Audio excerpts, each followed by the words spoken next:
welcome to another DCU Daily. Here we are at the middle of the week. We are, sorry about yesterday, but we had to move stuff to today, personal matters, but we're here, we're back.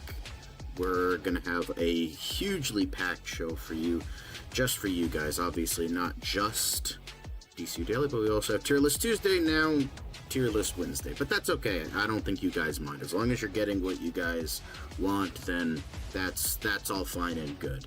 Of course, the things that we will be getting into is, of course, first the news. We're going to be talking about Doomsday, aka the Avengers Doomsday and Dune Part 3 duking it out this upcoming Christmas season, mainly about the IMAX screenings. We've talked about it in the past, but now we're going to get into it a little bit more. Then, of course, we have a little bit in regards to the 25th anniversary of the first Harry Potter film, which is Harry Potter and the Philosopher's Stone around the world, but to our dumb Americans, it is Sorcerer's Stone, so we'll be talking about that. And then we're going to be talking about a couple things from Movie Talk Madness. We're talking the new Masters of the Universe teaser. We're going to be talking about For All Mankind, Percy Jackson and the Olympians, all sorts of stuff. So not just Movie Talk Madness, but TV Talk tomfoolery. We got to do a banner for that, Dan. Remind us that we gotta put a third for that. But anyway, outside of that, we do have our quick hits. Got a lot of themed quick hits in terms of Netflix and Prime Video and lots of casting and all that sorts of fun stuff. And then, of course, our DCU Daily. We do have a bit of a big news, kind of, sort of. Is Zack Snyder coming back? Well, probably not, but, the Snyder tards got to get into themselves and, be talking about that because they can't let things go.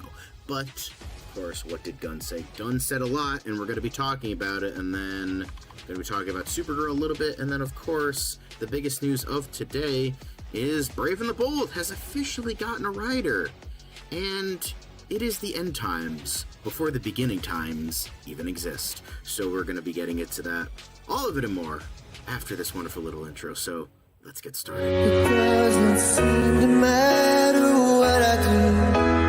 I'm always number two. All right, mister, I need to paint my abs on to get nominated. You don't see Robert Downey doing that. You're kidding. You're kidding. I can't open the envelope without the... Warner Brothers is heading back into the Matrix with a new movie in the works. Wonder what other surprises are in store. I want to be Bruce Wayne. I like that. And you're gonna love me. There's the shot right there. That. Okay, we don't need to see chords. Right there. You look ridiculous. Well, not no more, he don't. What, dude? I can barely understand you. Your accent's insane. What the needs now? Give me a hand up. Nope, I'm actually okay. Thank you very much. Oh, wow. Wow.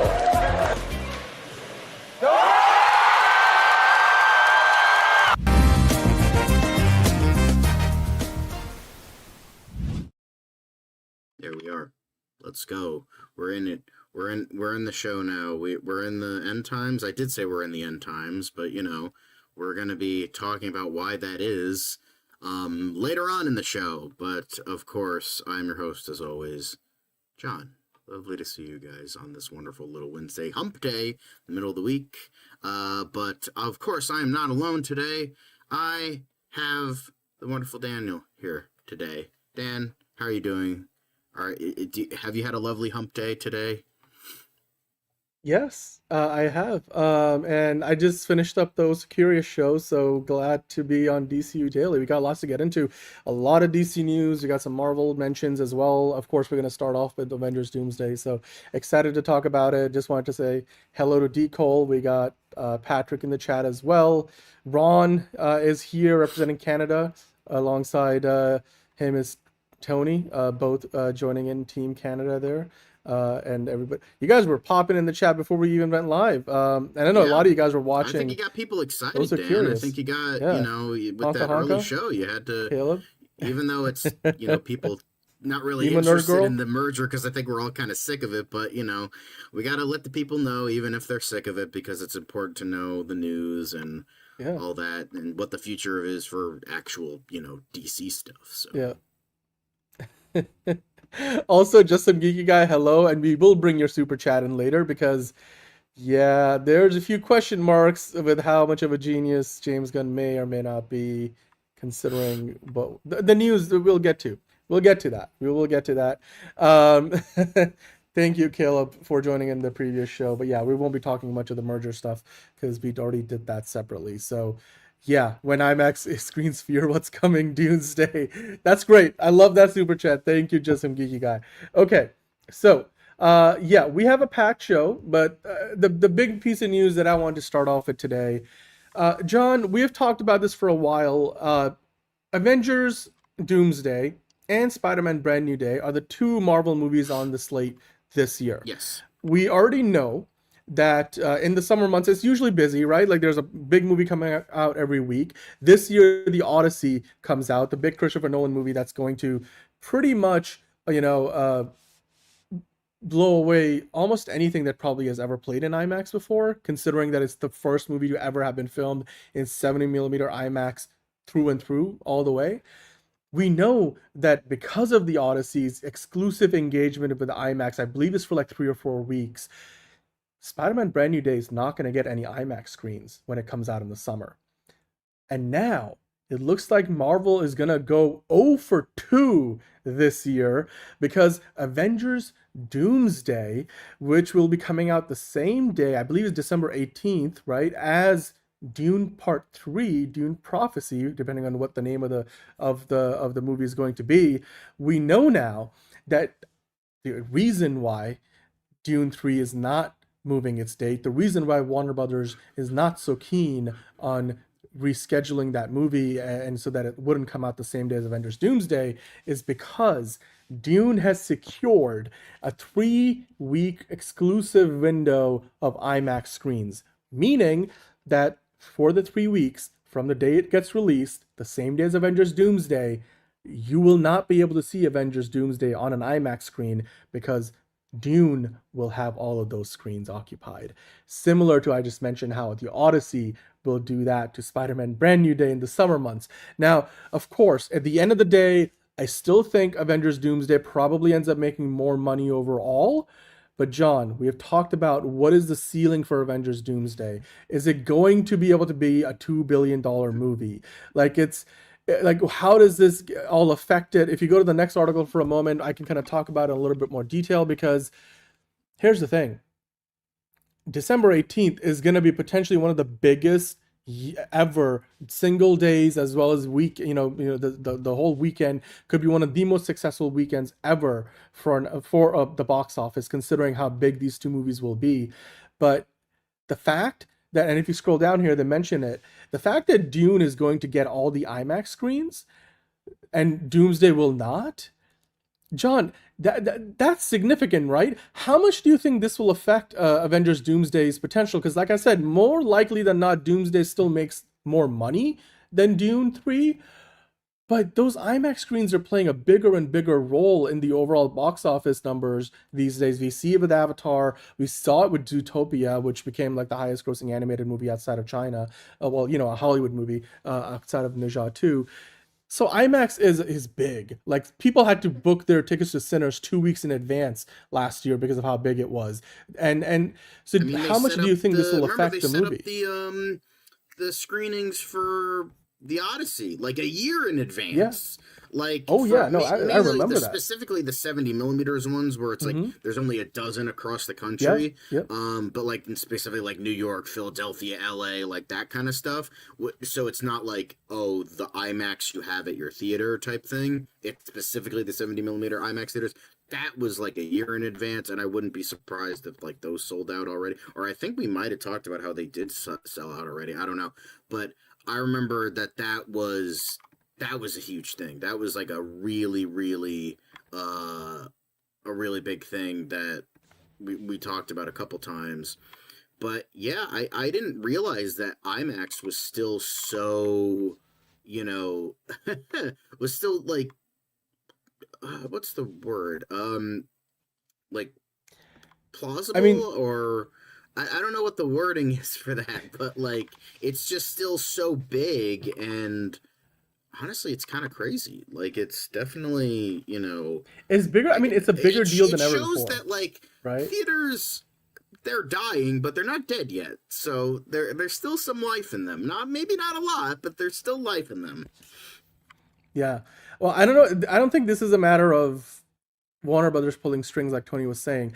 But here's the thing, John, the theaters will love having this whole Doomsday event happening. They've already sort of started to lean into it. So I totally get it. But here's the other thing. If you actually scroll up for a moment, they make a quick mention in this article about the IMAX formats. Because here's the other thing, right? I think that because you guys are wondering, like, why did Warner Brothers get this over, Disney, right? How is it that Dune Part 3 got the IMAX exclusive window of 3 weeks than Dune over Doomsday? Because Doomsday is clearly going to be the bigger movie. Let's be honest. Here's the reason why, I think, because they tell you here in this article in Joe Blow that the two, because here's the thing, all IMAXs are not the same. They're different IMAX form. There's multiple different versions of IMAX, and they're not all built the same essentially. And Dune Part 3 was actually filmed, like not all of it, but a good chunk of Dune Part 3 was filmed for IMAX, and the full IMAX aspect ratio, the 1.3 to 1, which is almost like a square, like it's much taller. If you've ever been to like a traditional IMAX, you see how tall the screen is. Whereas Avengers Doomsday it has been shot in the more traditional, the wider 2.39 to 1 aspect ratio. Now, of course, they're going to give it a custom IMAX version for Avengers Doomsday. So Marvel is going to be making a version that's going to be 1.9 by 1, which is slightly taller. That's similar to what they did with F1 last year for Apple that Warner Brothers put out in theaters. Now, that's still not as big or as tall like the traditional IMAX 143. And the fact that Dune, and as well as the previous Dune movies, they're all going to have been shot for IMAX, meaning that there's actual real information that was designed to be there. The framing is designed for that IMAX format. The form, basically the aspect ratio that Christopher Nolan just shot the Odyssey in. That's got to be a superior experience than IMAX. And so I think the reason why IMAX is gone with Dune Part 3 with the exclusive engagement is because Warner Brothers, obviously went in like, look, we shot this for the IMAX. This will give the people the best version of the IMAX experience, not Avengers Doomsday. And clearly, IMAX values that over, the movie that's going to make potentially more money, because they're like, as long as we're filling out the theaters, because Dune is going to be popular enough to still sell out most of those viewings. And consider how well Sinners did last year. Warner Brothers has a good relationship with the IMAX theaters. Now, of course, IMAX, you might be wondering, I go to an AMC and there's an IMAX in there. Well, the programming on that IMAX screen is still controlled by IMAX, the company, more so than whichever other theater. Like, it's a co-agreement, but by and large, the IMAX decides what movies play in their theaters, even if they're a part of other multiplexes. Now, John, just to kind of visually showcase the difference between the two versions of IMAX, if you go to the Reddit post that I pulled up, that there, if you look at, essentially, so on the left side at the very top, that's the version of IMAX that we're going to get from the Odyssey. Now, that's the film version, so there's usually like other little bits like perforations and stuff at the top and the bottom that we don't really care about. But then if you look to the right, the very top, that's the 143 by 1 aspect ratio that Dune is going to play in IMAX. And that's the aspect ratio of the Odyssey. The entirety of the Odyssey is in that format. Then if you go down to the second one on the right there, John, I don't know if you can zoom into this, but the second one down, that's the 1.9 to 1 IMAX conversion that Doomsday is going to have. So you could see there's quite a bit of extra, information, a lot of extra picture that Dune is going to have. And I think that's really ultimately the reason why Dune 3 is going to get those exclusive IMAX screens over Doomsday. The other thing, John, I was going to say, you got to wonder, right? Doomsday and Dune are going to play in theaters for more than the 3 weeks that they have the exclusive IMAX window, right? But let's take a look at the schedule, the release schedule, because December 18th is when both of these movies come out. So 3 weeks from there would be basically like the second week of January, right? So if you go to firstshowing.net and if you go to like January of 2027, let's take a look at like what's releasing in early January, because January, there's usually not many movies, right? So, but like I mentioned, if you count the days from December 18th to when that 3-week engagement ends, those 3 weekends, literally that puts you on January 15th. And that weekend, you have Paramount Pictures releasing Children of Blood and Bone. And that movie gets IMAX screens pretty much across the board. And if you go to the next article, this Children of Blood and Bone is based on a book. And it's basically like watching the way it's described. It's kind of like it's a young adult novel series that is a New York Times bestseller. We've talked about it before. They have a star-studded cast for this. It's got like Damson Idris in it, who was in F1. It's gonna have why am I forgetting the name of the actress who played Amanda Waller? Why am I forgetting? Viola Davis. Viola Davis and many other actors, but the mythology of this book series, it's kind of like Lord of the Rings, except like it's entirely based on like African folklore and mythology. It's meant to be epic. It's potentially the first of many movies in a series, kind of like Harry Potter, and so this is gonna get the exclusive IMAX screens in January 15th onward. So John, ultimately, what that means is that Avengers Doomsday, pretty much throughout its theatrical run, will not get IMAX screens. Now, I'm sure they will get here and there, maybe a few things like placements, but by and large, Avengers Doomsday will not play in IMAX screens throughout its release because first, starting on the day it releases, June 3 is going to take over for 3 weeks exclusively, and then on the 4th weekend of release, Children of Blood and Bone comes in, one of the biggest releases that Paramount is looking to put out that year. So, John, how much does this affect the ceiling for Avengers Doomsday at the box office? Because to me, what this says, and I think if you can go back to the Joe Blow article, to me, if I were a betting man right now, I would say because it won't have IMAX for the entirety of its release run, I don't think Doomsday gets to $2 billion. There's no way. I feel like that limits it closer to $1.5 billion. I've said I don't think it's going to hit $1 billion, but we'll see when we get there. But it's definitely. Yeah. If an Avatar movie, it looks like it's projected not to win $2 billion. Do you really think the grandiose return of Avengers Doomsday, which has had a hackneyed production, is relying solely on nostalgia bait? Do you think that's going to get to... Hell no. I don't think it's even going to get $1 billion. But, like, the fact it's not an IMAX, that's another big thing. Like, that's like... It's 100% not happening. Is definitely no $2 billion. No. Yeah. Figured out, he's like, John, come on. Look, in all seriousness, here's the thing. While I don't think IMAX is going to, all of a sudden mean that there's going to be $500 million missing from Avengers Doomsday's box office, I do think that there's a few $100 million there. Enough certainly that I think without IMAX, Doomsday right now with the buzz being where it is, and I'm sure they're going to keep on building it up with more and more trailers when we get to see RDJ for the first time as Doom. Everything after that, here's the thing. I think with IMAX, easy Doomsday could do $2 billion. Now that could change if the marketing falls apart, if the movie's terribly reviewed and whatnot. Right now, if it had IMAX, even if it had IMAX like week 4, to whatever, it's probably going to play in theaters for 2 to 3 months, right? It's going to keep making money. But the fact that it's not going to get IMAX would pretty much at least its first 4 to 6 weeks of release, definitely not the first 3 weeks of release, there's enough money not there from the premium format. Because you got to remember, IMAX tickets cost more. It's a more premium experience. People do go to see it in more and more droves, especially because you got to remember, people would have seen the Odyssey. That would have been the huge IMAX event earlier in the year. So there will be more of that, premium factor. People want to go see it. So while there's fewer IMAX screens than the other premium formats, which is probably where Doomsday will have a bigger presence, I do think ultimately it will affect its box office. I don't think Avengers Doomsday makes $2 billion without the help of IMAX screens. And whether it's Dune for the first 3 weeks or then 4th week onward, you're going to see Children of was it Bone and... Sorry, what's the name of the movie? I'm forgetting the name of the movie. Children of Blood and Bone. That between those two movies, Doomsday will not have any IMAX presence. And I think it means not $2 billion. Which is, again...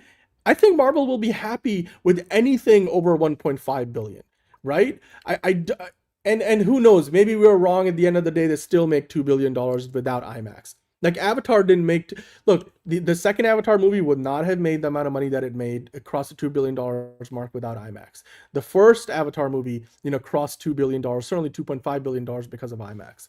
So it does have an effect. I just don't think Doomsday has enough momentum to get there without the IMAX screens.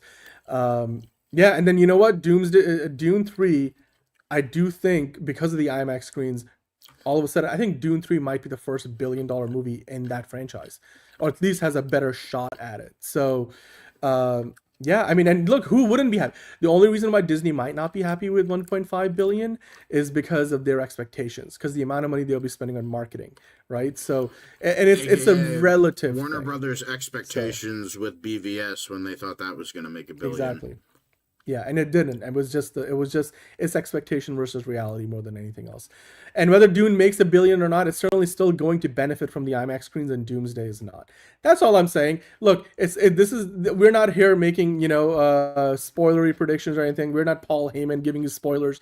It's just look, right now, if I were a betting man, I would say, on the over and under $2 billion for Doomsday, I would take the under, because it doesn't have IMAX screens for literally pretty much its entirety of its release window. So there you go. But that being said, John, we're going to move on to the next part of the show, where we're going to be talking about more Warner Brothers IP, going from Dune to pretty much the house that Harry, was built by Harry Potter. Non-based kids are not going to watch Dune. Kids with shitty parents are going to go see true. Avengers Doomsday. But I don't think it's a bad decision by IMAX.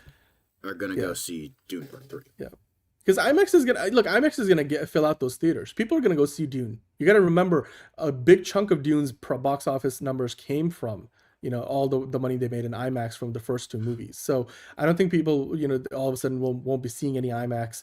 Won't be seeing Dune at all because it's the only movie playing in IMAX. So it's kind of like saying, oh, nobody's gonna go see the Odyssey because Spider-Man: Brand New Day is not gonna play in IMAX and some. Exactly. Right? So, yeah. First come, first serve, because Dune was there first after Secret Wars and the other thing got fucking delayed for 6 months. So frankly, Marvel can go kick rocks for delaying their movie because they don't have their fucking shit together. How about that? Yeah.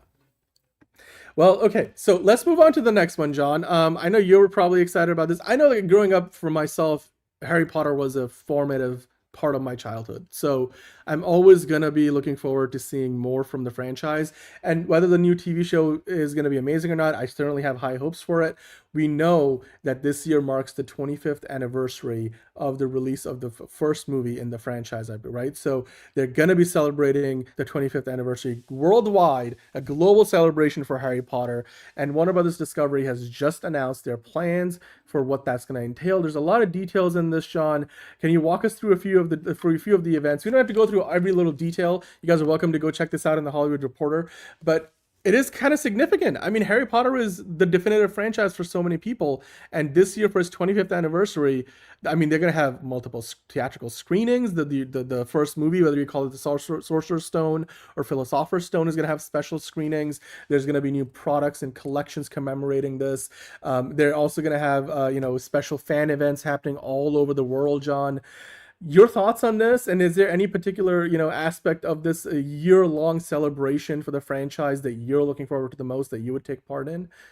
I mean, not really. I kind of outgrew from Harry Potter. I mean, nothing against it, like ignoring like the controversy that was caused by the author. Like I kind of grew out of Harry Potter. Like I still like it. I still understand that it was a big part of my childhood. But I'm not gonna like go ham on it or anything. I'm not gonna really be doing like, maybe I'll go see it in the theater if it's like it's probably getting re-released. But I'm not like a super fan or anything. I saw pretty much all the movies in theaters. I definitely remember seeing the second one because I was scared shitless of that goddamn basilisk.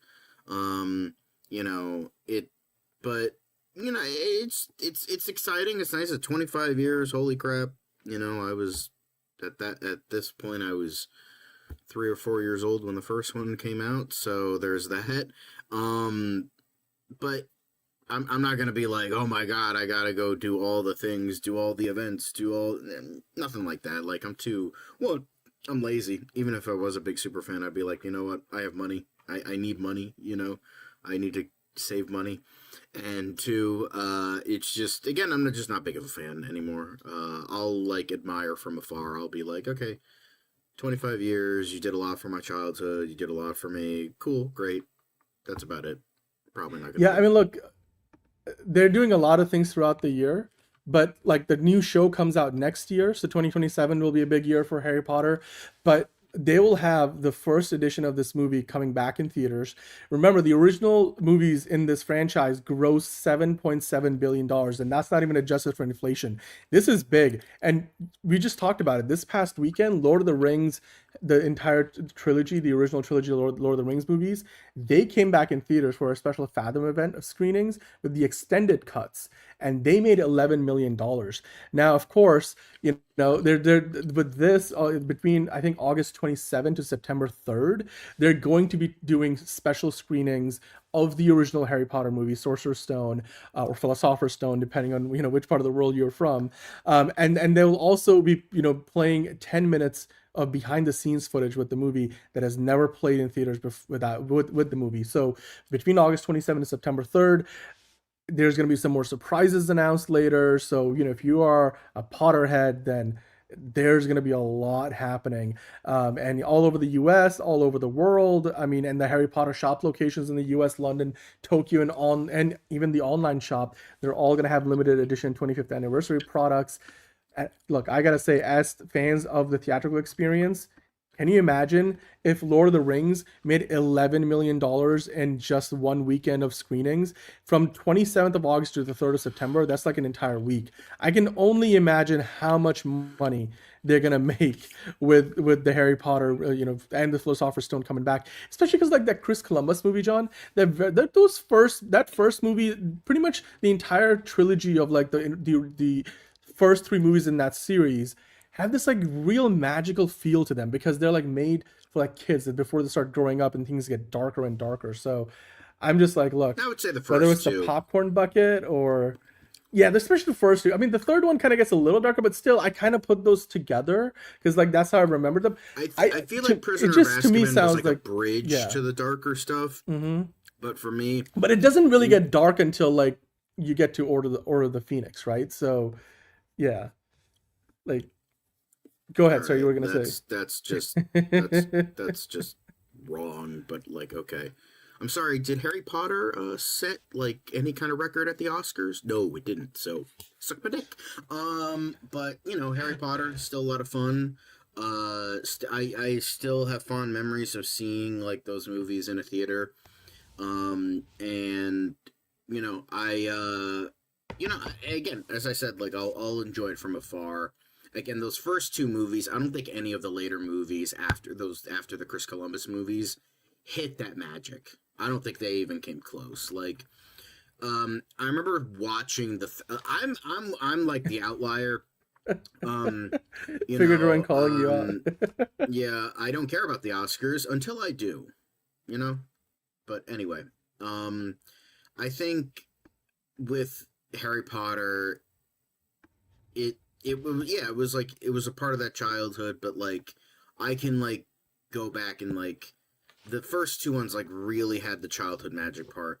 The rest of them were good movies. Like I remember watching them a couple of years ago and like watching like not all of them, but like quite a few, because I think my sister was kind of going through a phase, and I think this might have been during COVID, and she was just kind of like watching them, and I would like tack on and be like, yeah, sure, I'll sit and watch them.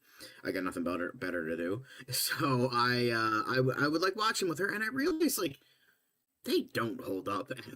Like most of these movies, like you watch them as a kid, you got those rose tinted glasses, but watching them as an adult, like most of them are like not very good.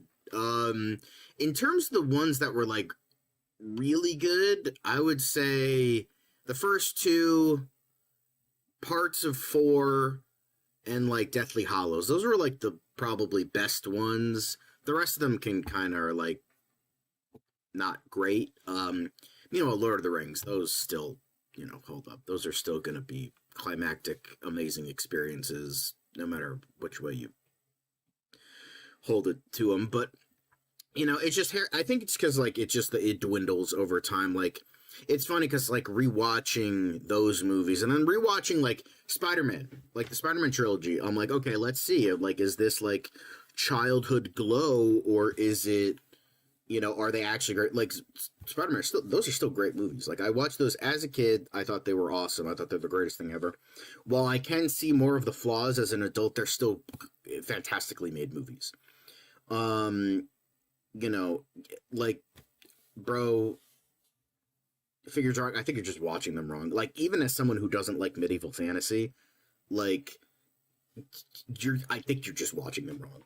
Like, it's like, that's just wrong. That's just like so abhorrently wrong that I think you need to read a book, man. I think you need to read the books, because like, if you really think Lord of the Rings is hollow, then that's that. I think that's just on you, bro. I think that's just on you.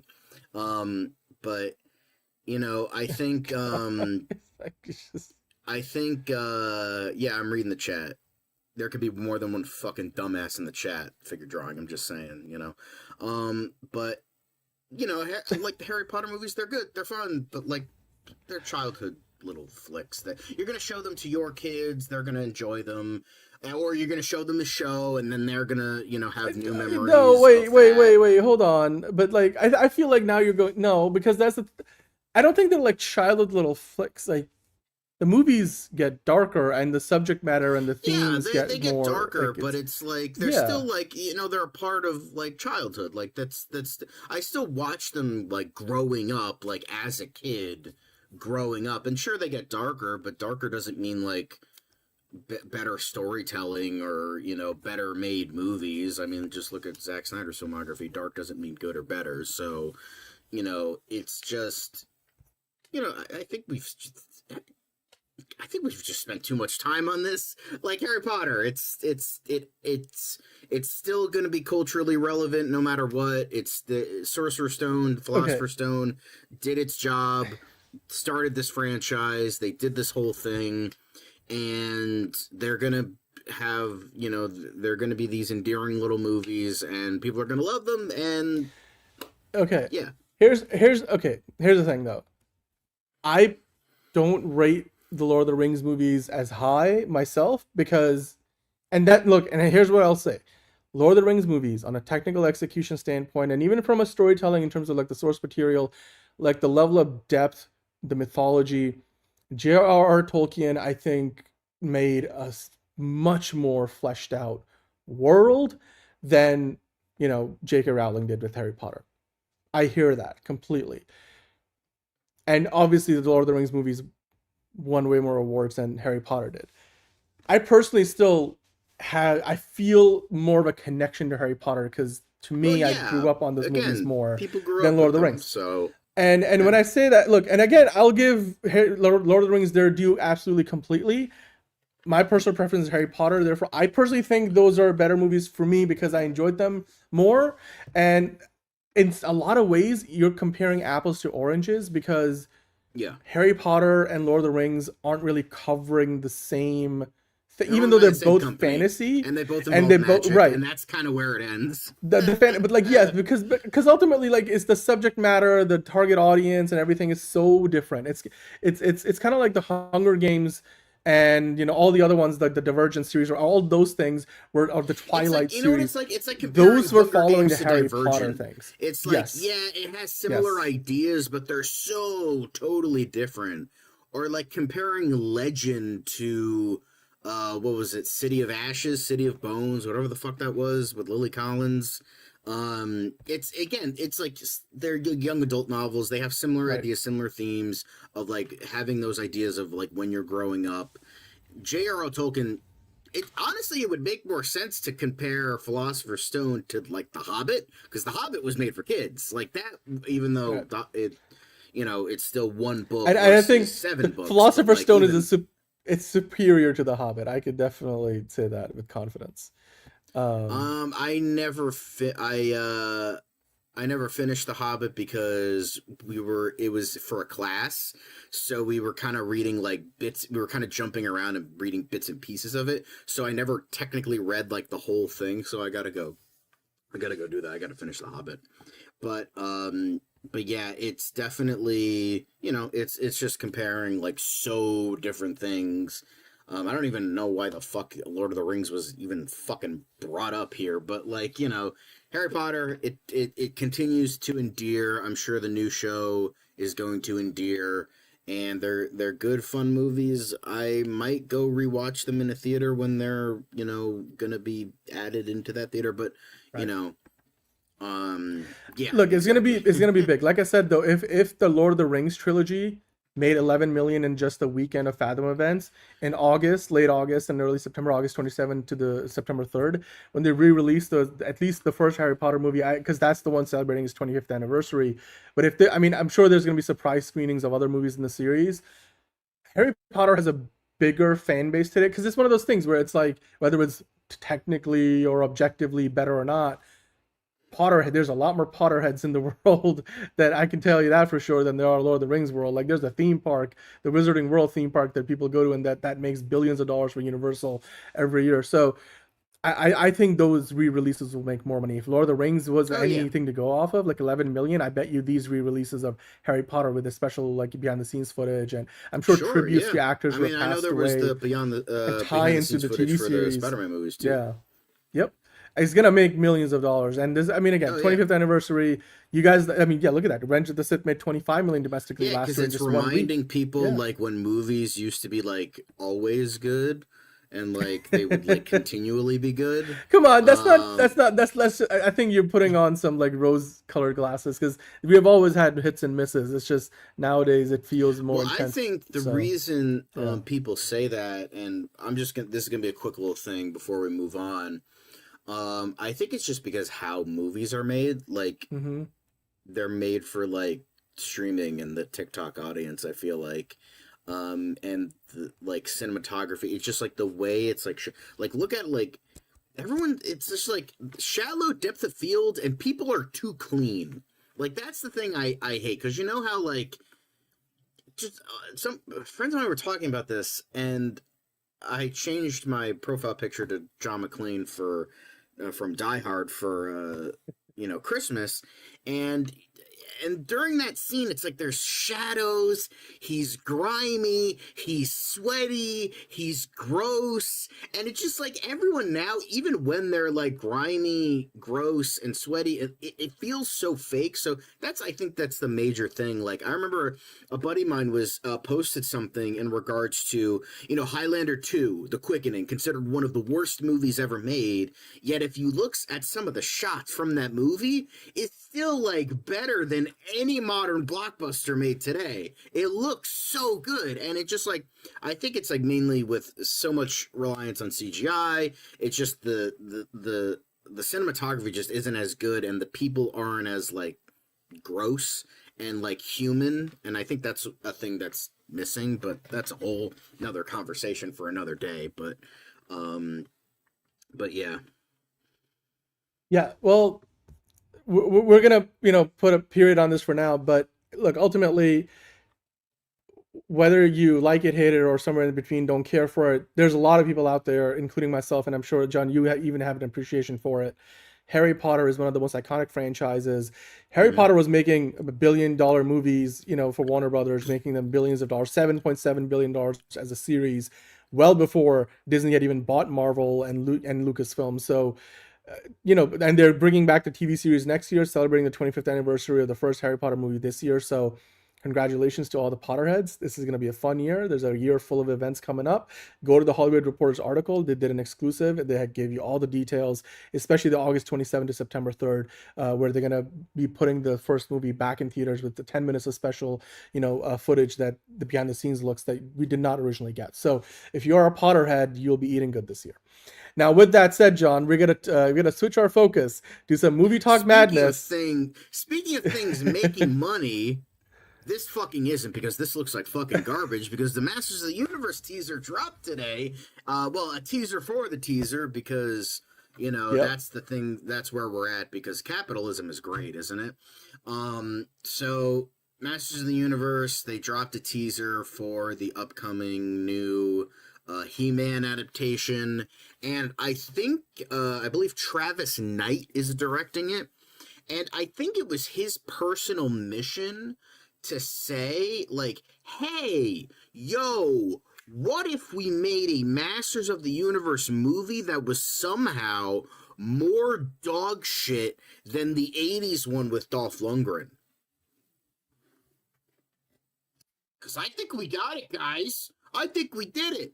I think we finally made a movie that looks worse, that sounds worse than the fucking Dolph Lundgren movie. That's crazy. That's crazy. They already made Mortal Kombat worse than the 90s one. Street Fighter could possibly be worse than the 90s one. They're just... Wow. I will say this though. Looks nice. Look, this is only like 30... Fuck. There's only 30 seconds of footage here. So I will reserve some of my judgment till I get like the full trailer tomorrow. I'm sure we'll talk about it on Friday's show. 30 seconds is all I fucking need, bros. I will say, I mean, what do you guys compared to like Jared looking? Leto, a Skeletor. Tell me that this movie is not going to fail. The man is box office fucking poison now. Come on. Well, okay, It's but mastering you probably time. won't even. But here's the thing. I don't even think Jared Leto looks recognizable like in his getup. Anyway. We haven't seen him yet. He's not in this trailer. We do get a look at some of the other actors. Obviously, we get Nicolas Galtadine as He-Man. We see Idris Elba taking front center. I think Marina Baccarin. Man at Arms. Oh my god, he looks like Star-Lord. He just looks like ass Star-Lord, and it's just like, oh my god, fucking kill me now. But here's the thing. I know some of you guys were making a comparison to Love and Thunder. I thought this from just the 30 seconds so far. And I haven't seen the original one. I haven't seen the Dolph Lundgren version, so I don't have that frame of reference. But I know it's pretty bad. I can't judge it because I haven't seen it. But here's the thing.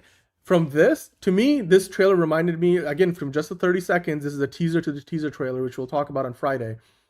It reminded me a little bit of like the Minecraft movie in like the visuals and the tone. I mean, the trailer also spends most of its time playing back like stock, or archival footage of the 80s. And then it's sort of like very meta, the approach. Look, here's the thing. They could nail the marketing on this, Amazon MGM Studios, and the movie could be just mid. But like, look, Minecraft wasn't a great movie in the traditional sense of like great story. Good. But it made almost $1 billion, John. So I don't think this movie needs to be like the Oscar caliber adaptation or even something that a lot of people. Extinction made $1 billion. Rate highly in Rotten Tomatoes. Like there are plenty of ass movies that make. Okay, I'm always gonna be an apologist for that movie. I do enjoy, even though the third act is way too long. I always remember Age of Extinction as one of the better, I've seen bits and pieces of it. I saw. Yeah. I remember I was watching it with a friend of mine. We were like kind of skimming it. I think I was like gonna do a video on it or something. I don't even fucking remember. I was just like, I can't finish this crap. I've seen videos on it. I've seen a lot of footage from it. I will say Frank Langella, he was great. Like from what I saw of his Skeletor, he was awesome. But like it's Frank Langella, like he's always gonna bring his A game. So here's the thing. So if they far, make it like Ragnarok, I will personally buy this DVD to wipe my ass with it. Like if they make it like Ragnarok, I'll be like, oh, so you're just taking the wrong lessons from everything. Like that's what we're okay. Cool, great, awesome. Well, okay. Here's what I'll say. So far, I see some good elements. I like seeing some of the actors clearly having a fun time with the movie.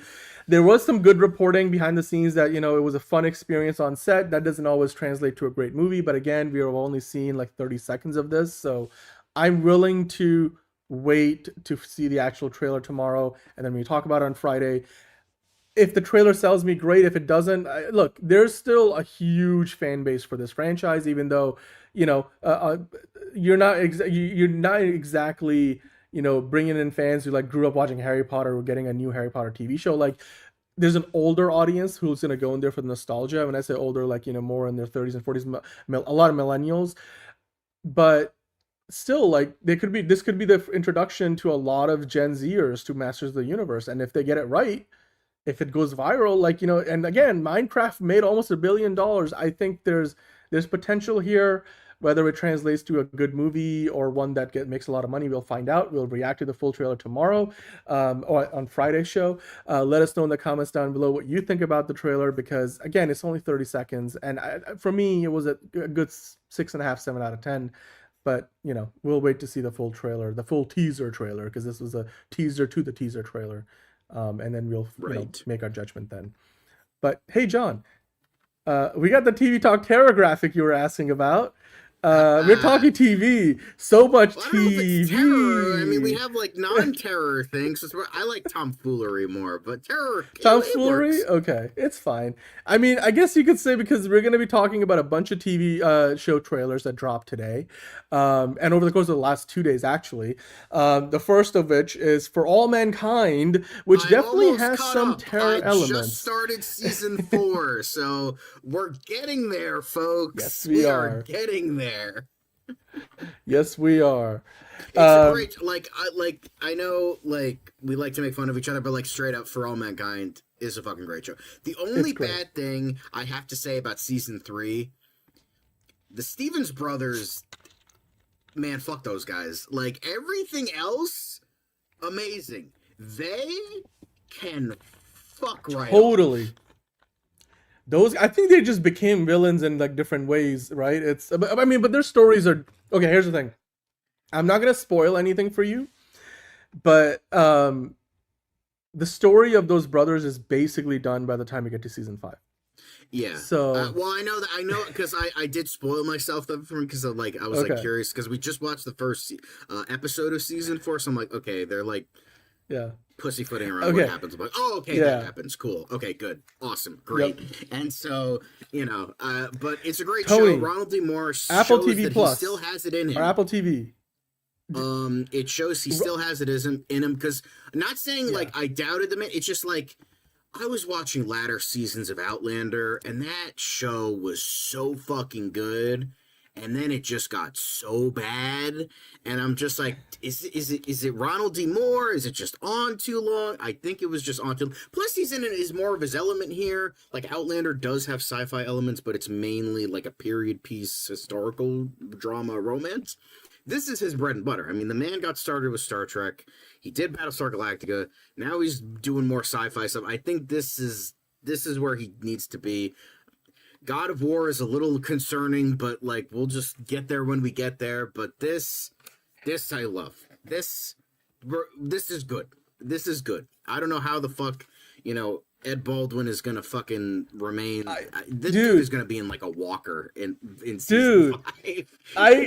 Okay. I was gonna say that, right? I was gonna say, I'm this show, to a certain degree, again, without spoiling anything, not only has it become a show about every season, how much suffering can we put Ed Baldwin through, which by the way is played by Joel Kinnaman, from the Suicide Squad, but also it's he's dude, good in the show. He shows up in season 3. By the way, if you scroll down, there's photos in this article of all the actors, and I'm you go to the very bottom, and I'm Mr. Terrific does not age.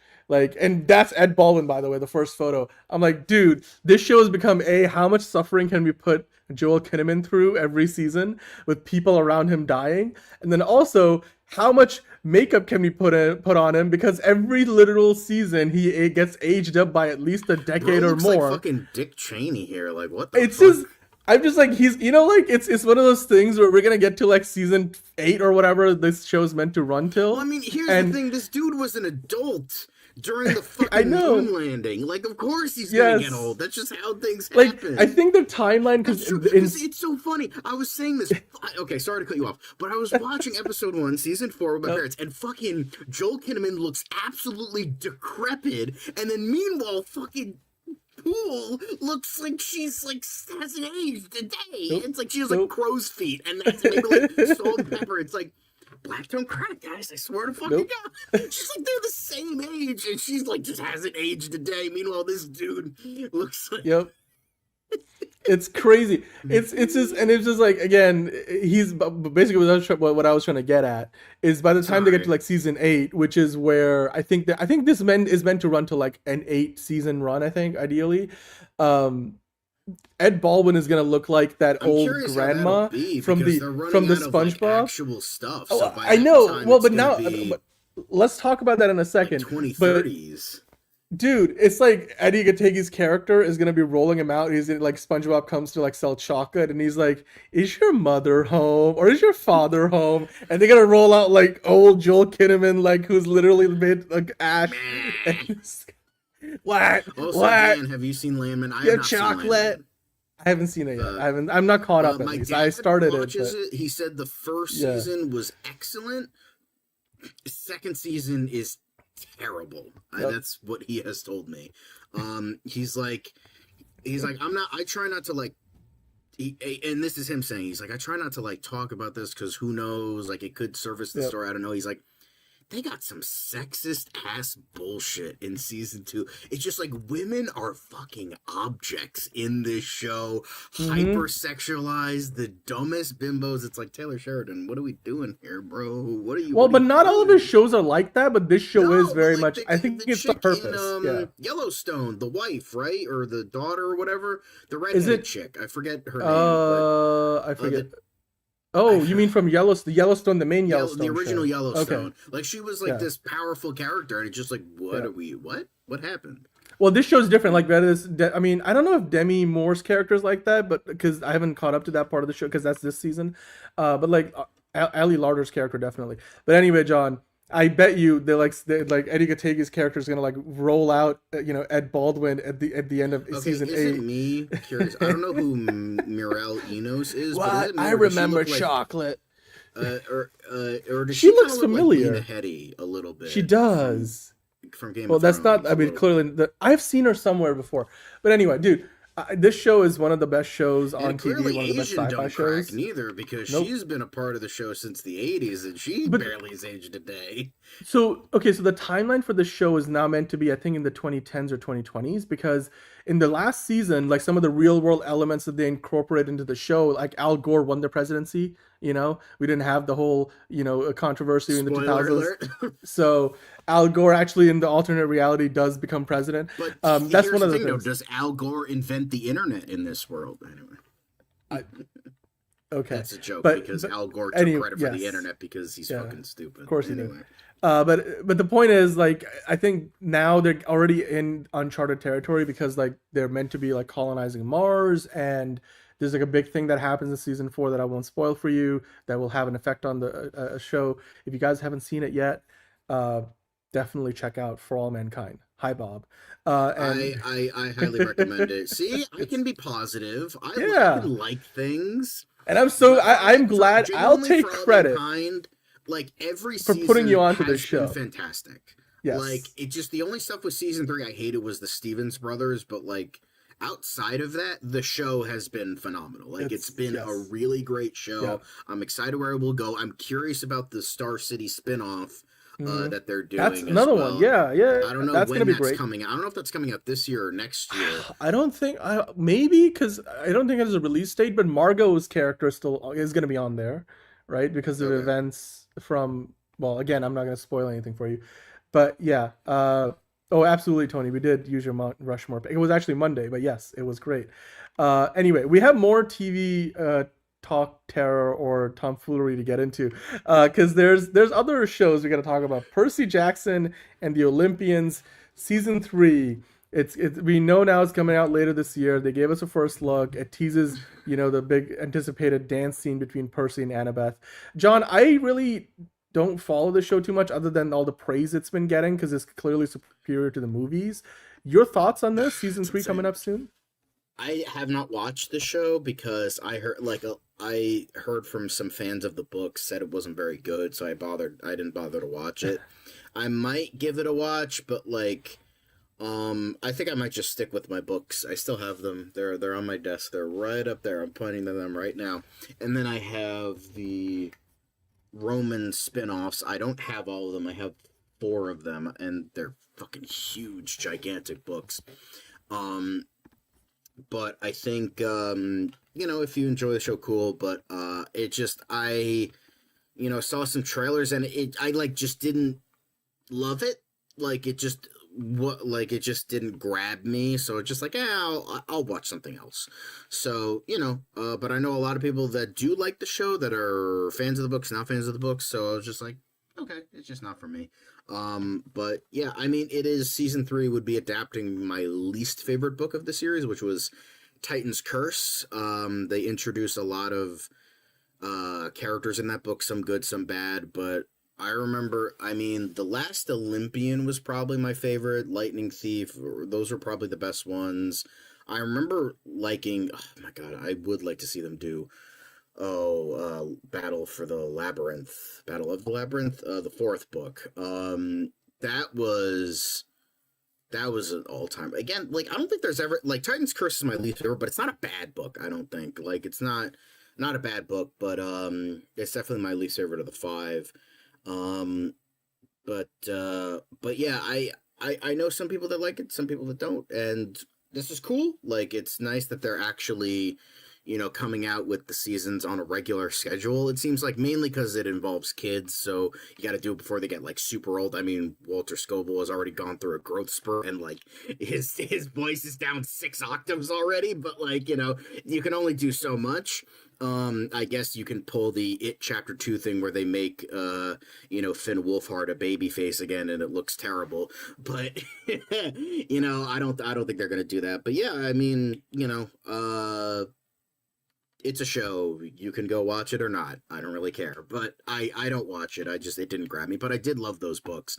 Honestly, I had House of Hades on my shelf, and I still have not read it. But God, there's so many books now. I could probably barely keep up with it. So, but yeah. Yeah. Well, look. So far, this has been on a winning streak on Disney Plus, and I hope that it keeps on going because it's doing a lot better than the movies did, and obviously.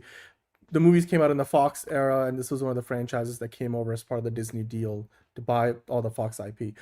So yeah, but hey, we got a couple of more trailers to talk about. The next one I'm excited about, John, because The Night Agent is coming back for season 3. It's gonna be action packed. It's more globe spanning than ever before. You got Gabriel Basso in the lead role here. It's one of those spy action thriller series. Like it's kind of like James Bond, but sort of on a budget. It's obviously it's more. He's an American character, not like a British spy. He works for this organization that's kind of like another spy agency, but it's also like at the discretion of the president, called the Night Action. So they're like super secret. They don't even exist officially. The season kicks off on February 19th.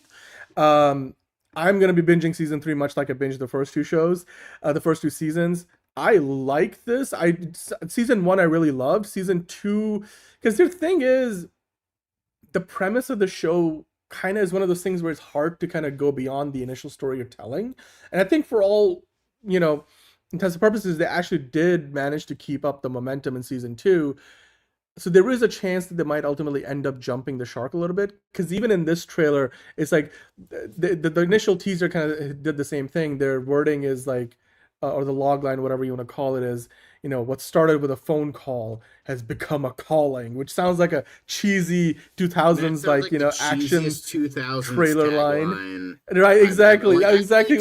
I was like, I expect for that to be like in an early 2000s movie. Like once you hear that, like what started as a phone call is now a calling, and then Nickelback starts playing, and it's there's a hero will save us, nothing, and just it's just it is. And you know what the thing is? This is one of those things where this is a show that kind of like The Pit.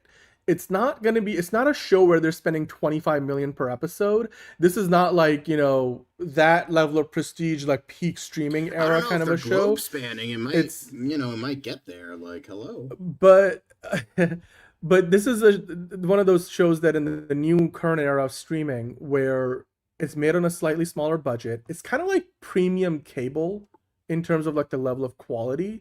So it's not a bad average run of the mill cable show. It's a step above that, but it's really not any. There's not HBO. It's like Showtime. It's not HBO. It's like Cinemax. Yeah, it's not quite that, but like exactly. Like it's not even like Homeland AMC. level. AMC is kind of like in between a little bit. Exactly.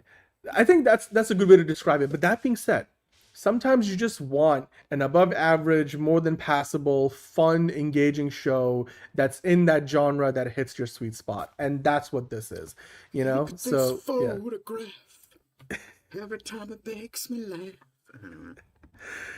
You gotta go a little deeper than that. Is it is like Jack. Is it like Jack Ryan? It is like Jack Ryan, but whereas Jack Ryan kind of felt like that next level streaming prestige, like, you know, you got a movie star doing something where the budget, you could clearly see the budget in the show with the locations and stuff. This is a step down from that, but not in a bad way. Like, it's not like you're gonna get hooked into the show and then, you know, it pulls you through, because Gabriel Basso, he's improved like as the lead, and I feel like in the first season you kind of had to like wait to buy into him as the lead of the show, but season 2 made an improvement. His main the female lead in the show has sort of changed now after the first 2 seasons. They're going in a slightly different direction, but yeah, you know, I'm looking forward to it. I think they're dropping all the episodes at once, or in like chunks. I'm gonna watch it all at once, so if I have to save up for a few weeks, I'll wait. But yeah, Night Agent season 3, they finally put out a full trailer. There's a little bit of cheese, like there's a couple of cringy moments, but the trailer looks good overall, and it's looking like the season 3 will just continue to up the ante on the previous 2 seasons. So, but John, speaking of upping the ante, you know, we live in a world where Dave Filoni now runs Lucasfilm, and this is a show that has been in the works for a long time. You did not know that, I guess, because we talked about this in the pre-show. I have not heard of this. I didn't see an announcement. I didn't see a cat. This is the first time I'm hearing of this show. Star Wars Maul Shadow Lord just released a teaser to the teaser trailer, really like Master of the Universe. Yeah, Maul Shadow Lord. It's like a whole anyway. But obviously one of the characters from the prequel trilogy, John. There's not much to this other than you get like the prequel, one of the music cues from the prequel trilogy. You get some shadow fighting. I think this is mostly animated, if I remember correctly. It looks interesting. I'm gonna wait for the full trailer. Obviously, I think you got a chance to see this. What was your reaction to it? It exists. That's kind of it. Like, okay, it's a thing, I guess. Is it like one of those Green Day songs? I was like, you gotta go the deep voice, just gotta pull it out.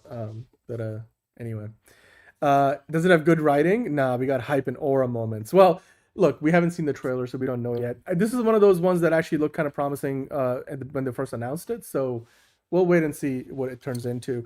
You guys let us know which of those trailers or first looks you were excited about. We have more to come in the show the rest of the way, because now we move past the main news into what we refer to as just the quick hits, because they don't need like 10-15 minutes per story. We'll just talk about them, give a quick reaction, and move on. So with that, let's dive into them quick hits, and it's gonna be fun. The quick hits, John, that are really quick. Why don't you lead us through these? Because we got some Razzie nominees today, baby. Yes, because always a day before season, the Oscars, the Razzies, for the last, I think it's like 46 years, it's always a day before the Oscars announce their nominations, and a day before the actual ceremony is when the Razzies do their nominations and show. And we're looking, you know, some easy targets, some low-hanging fruit. You have the god-awful Snow White live-action remake. You have The Weeknd's Ego Trip with Hurry Up Tomorrow. Oh, for worst actor? The worst movie of all time? You have the greatest cinematic experience known to man. My own son is hacking the government. War of the Worlds might be one of the worst movies ever made, but goddamn, is it fucking enjoyable. I think it is. It's so bad, and it's like, it's so bad.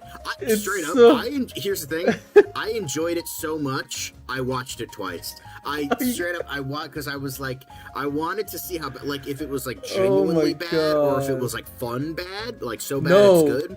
It's bad. It's bad, but it's also so bad it's good. Like, it's like Batman and Robin, except actually funny bad. I disagree with that, but go ahead.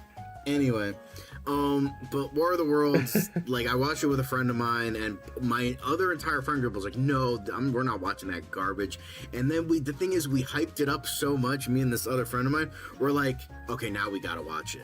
And so then we all watched it again, and they all enjoyed the hell out of it. And it's so terrible, but if you got a Prime subscription, go watch. It's got Roderick from the Diary of a Wimpy Kid movies, the man who was in Oppenheimer, is now in War of the Worlds. The full circle moment is complete now.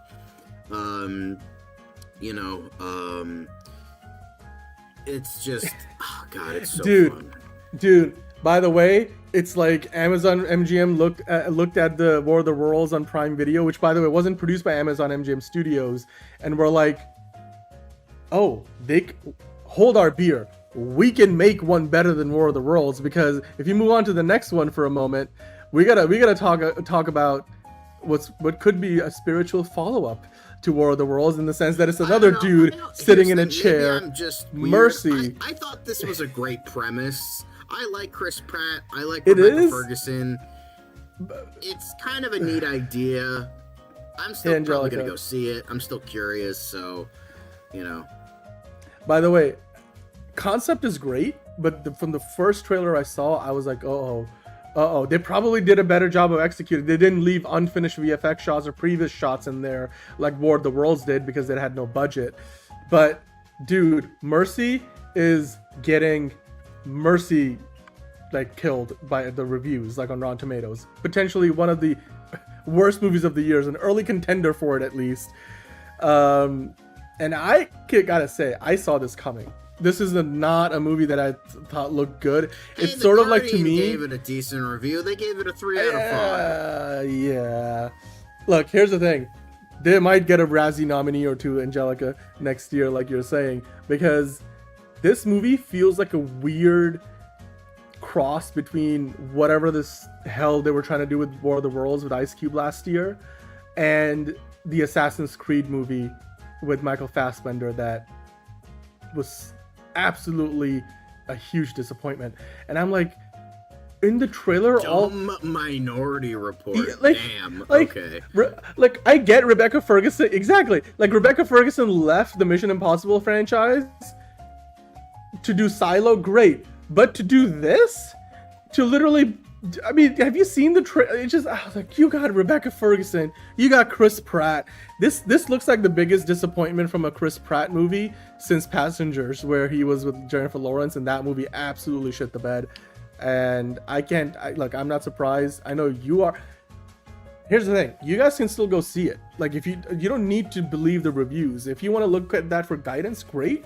But make up your own mind. Go watch it in theaters and make up your own mind. I'm just saying the trailers did not look good, and it's got a 20% Rotten Tomato score. So not looking good. It's probably going to be on that list of worst picture at the Razzies next year, like Star Trek Section 31 is this year. So yeah, let's move on. Correct. Matt Damon calls Oscar campaigning completely backwards, and why The Odyssey felt like the last big movie on film he would make.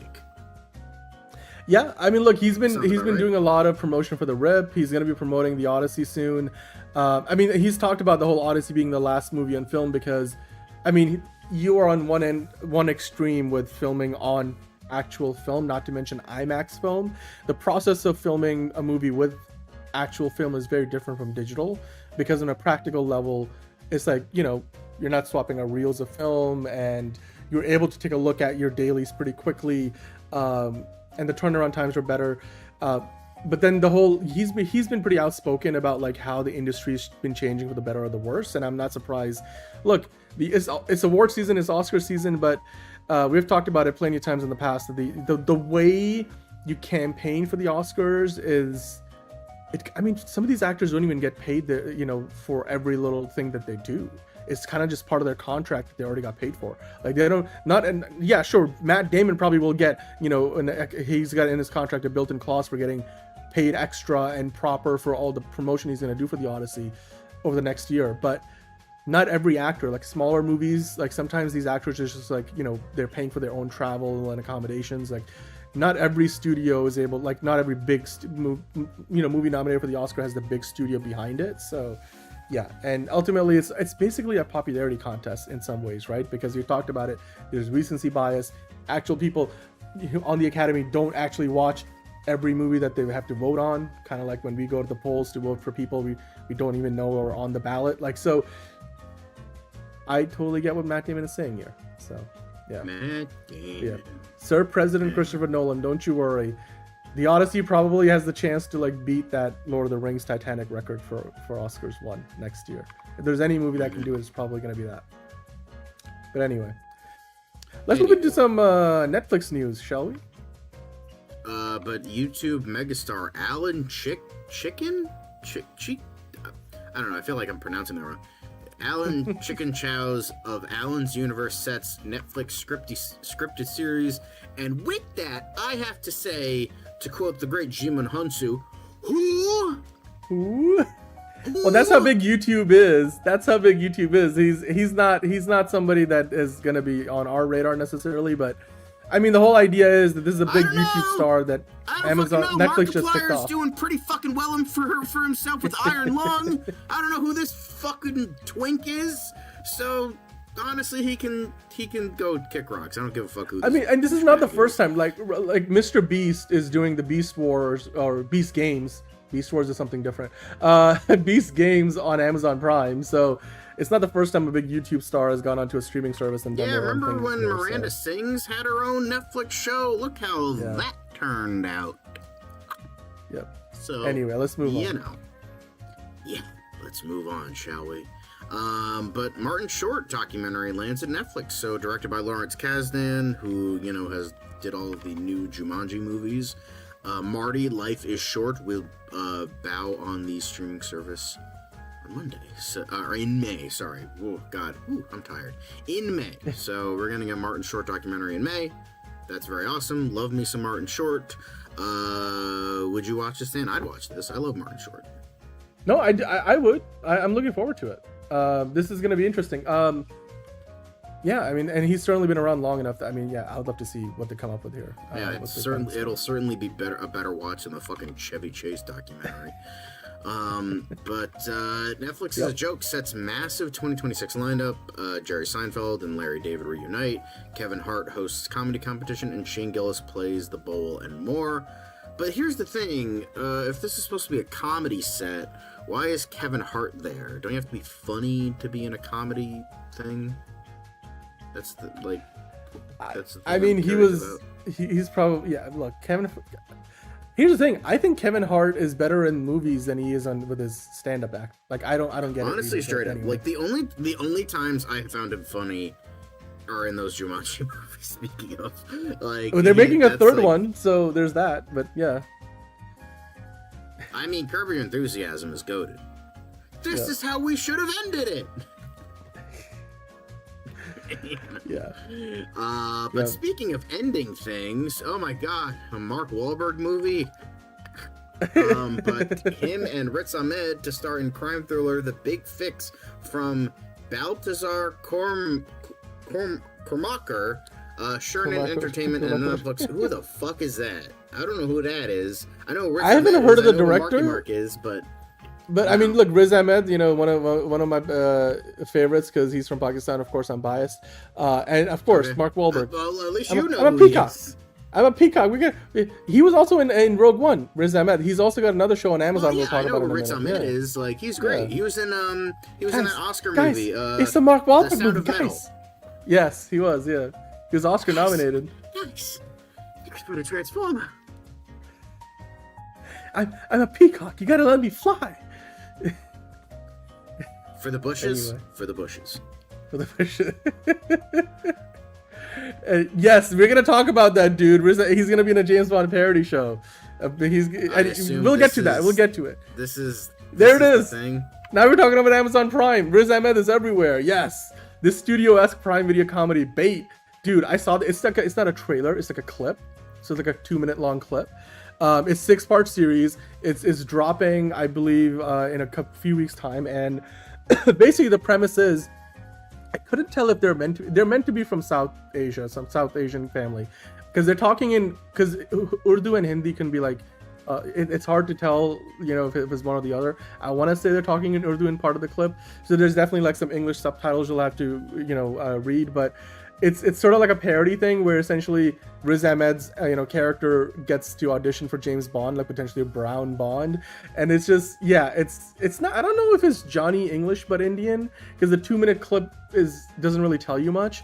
But I will say it definitely gives me a little bit of that studio-esque vibe, and dude, the studio is an amazing show. So if it's anything close to that, then I'm gonna have fun with it. And I've already earmarked this. I can't wait to see it. I'm obviously a little bit biased in the premise, but because of the actors involved and stuff. It's probably gonna be better than the fucking actual James Bond movie, right? It's gonna be coming out on Amazon. So, well, we don't know enough about it yet, and Denis Villeneuve is directing it, so.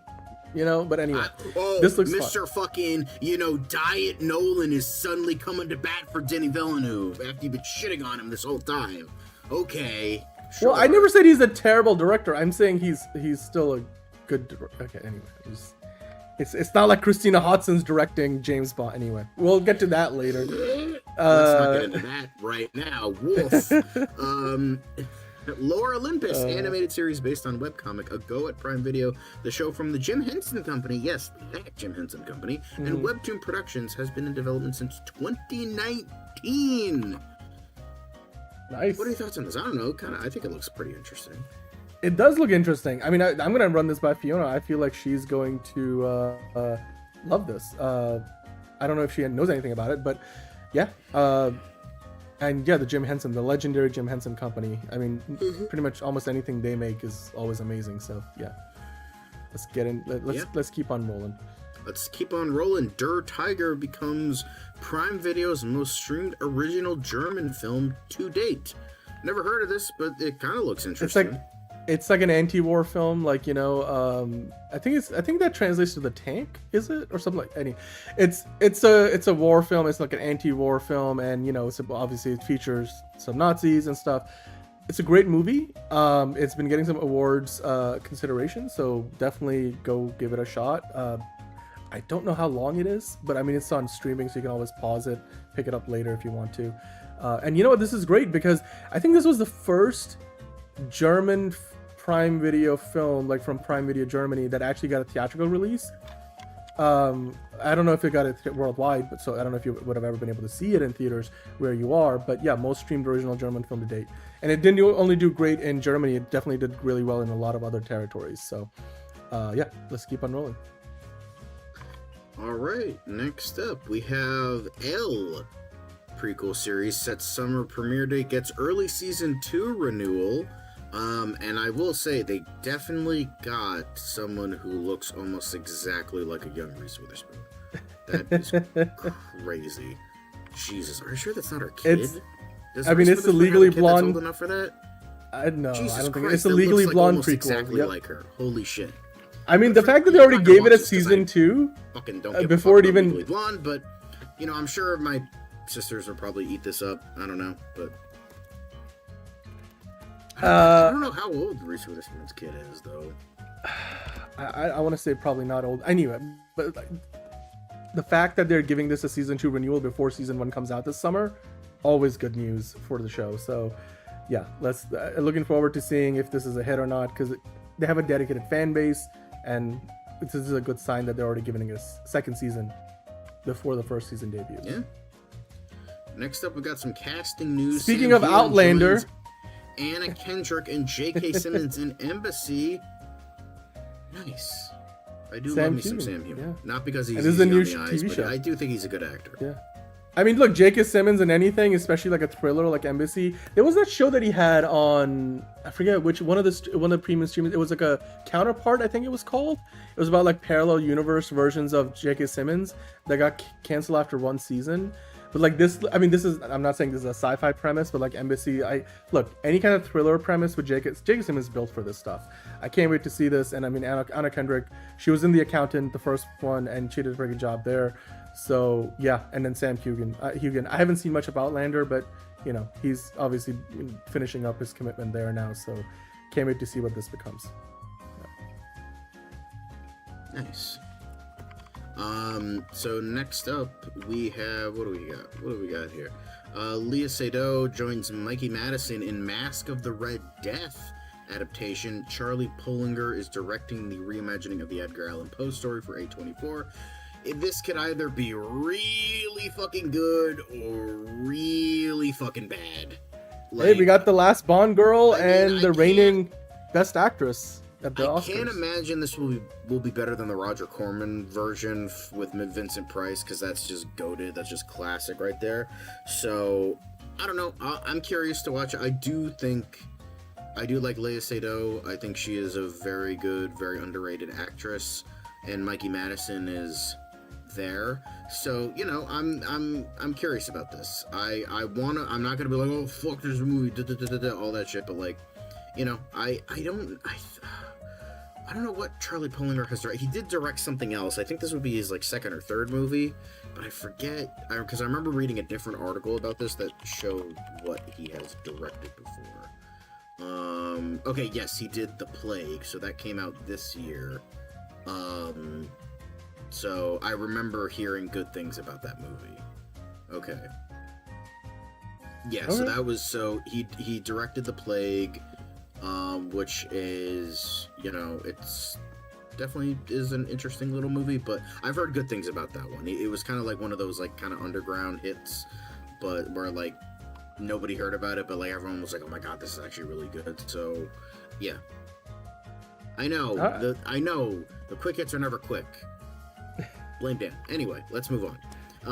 So Sydney Sweeney to star in and produce Custom of the Country from Studio Canal and Rabbit's Foot Films. Josie O'Rourke directing. I don't know who that is, but I'd watch it for Sydney Sweeney, because why wouldn't you watch it for Sydney Sweeney? So, yeah. Thoughts? I agree. I mean, again, she's producing more and more of her movies, and this would be the latest. Yeah.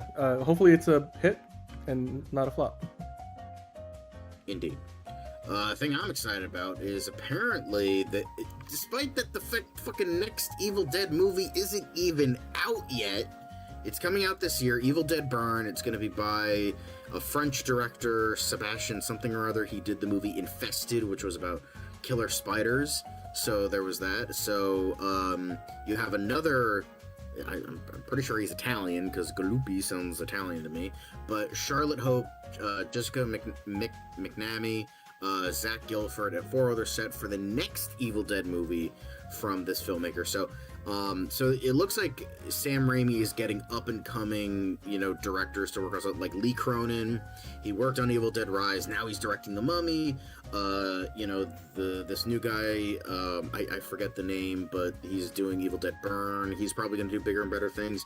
And then you got this guy, and you know, I respect that a lot about Sam Raimi, is that he takes like up and comers and essentially gives them a career, and now they're going to work on bigger and better things outside of the things that started them. So I'm excited for this. I do love Evil Dead. You know, yeah, I'm excited for Send Help. That looks fucking awesome. So, you know, it's Avengers teasers. You know, so I'm stoked for this. That sounds awesome.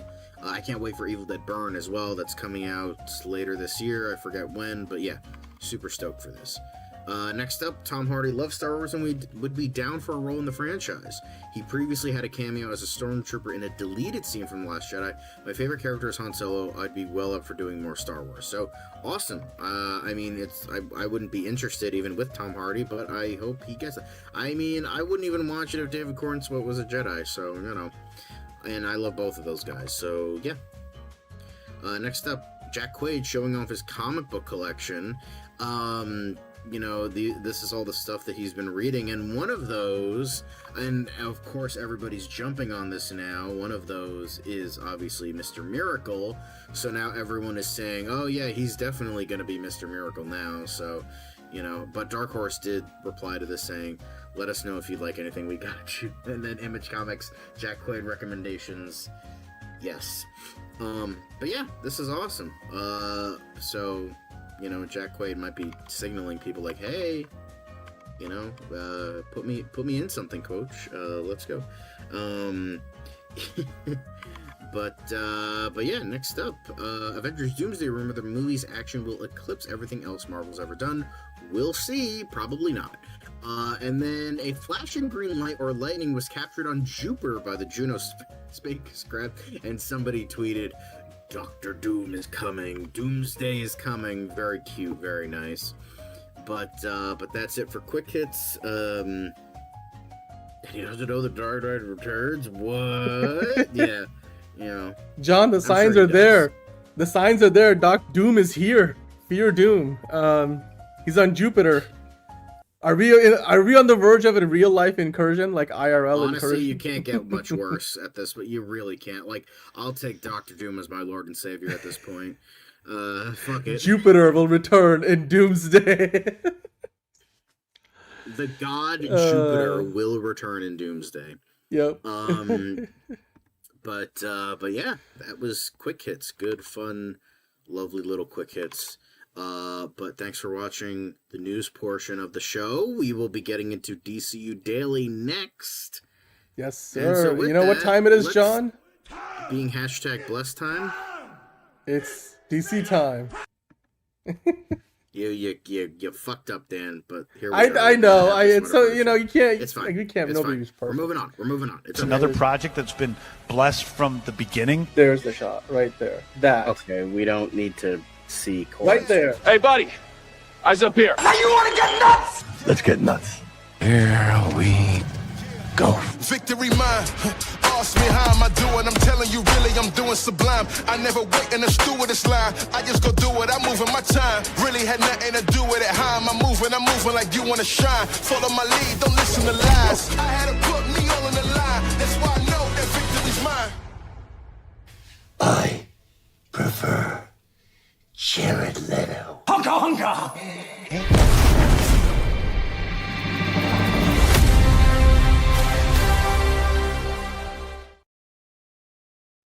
Hello, and welcome to another episode of DCU Daily. Hi, hello, Nelson. Hello. And to answer your question, FM Jake, I don't think we'll see Beyonder in Doomsday. I know we might see him in Secret rumors, Wars, but maybe I don't think yeah. Doomsday. Yeah, like Secret Wars more likely. Star Wars is just misunderstood. A simple story, world building that is sophisticated. No, I agree with you. I know John's kind of over Star Wars, but like I think there's potential for them to turn things around. But hey, honka honka, hello again. Follow my lead and victory's mine, and I forgot the rest of the lyrics already. But hey, it's DC time. So John, we've got a lot to get into. Look, my favorite part of today's DCU Daily, of course, is gonna be just listening to John just give us probably what's gonna be an epic rant about the new writer for the DCU Batman movie. So John, I'd love to get your take on what's your favorite part of DCU Daily today before we dive into it. I liked Grant Gustin talking about how he's not going to return as the Flash. That's my favorite Speaking part. of which, let's get into the quick hits of DCU Daily, the Paris Ducks Pelicans of DCU News, for any of those who are bird blind or suffer from bird blindness.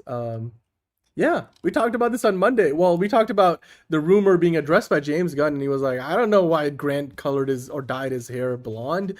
And well, we heard from the man himself, Grant Gustin. He shut down the rumors, saying, look, blonde hair gate shouldn't be a thing. I loved my time with playing the Flash. I'm dyeing my hair for a totally different reason, for another project, he said. And well, he would love to work with, the new DCU or in the new DCU with James Gunn in the future, which is pretty much echoing what James Gunn said about, potentially wanting to work with, or, would love to work with Grant, by the way, in the future. So yeah, it looks like Grant Gustin, who's been doing a lot of work on Broadway since he finished up The Flash, is not going to be coming back as another character in the DCU, at least not yet, John. Your thoughts on this? I feel like this was always kind of blown up because, again, James Gunn continued to compliment him because he keeps getting pestered by fans, and he was saying, look, he's doing great work on Broadway. He's a fantastic actor and would love to work with him in the future, and Grant Gustin kind of echoed the sentiment. Yes. So any more to that than, is there any more to it than that, I guess, is my question? I don't think so. I mean, would I like to see him... I think he deserves an Elseworld miniseries that's not in the content. That's not really in the continuity of the CW world just kind of like doing its own thing, because I feel like after like the first half of season 2, it just never really hit that stride again. And I think he was a great Flash. I think he could have been something truly extraordinary, but like he was stuck kind of in this subpar show with subpar writing.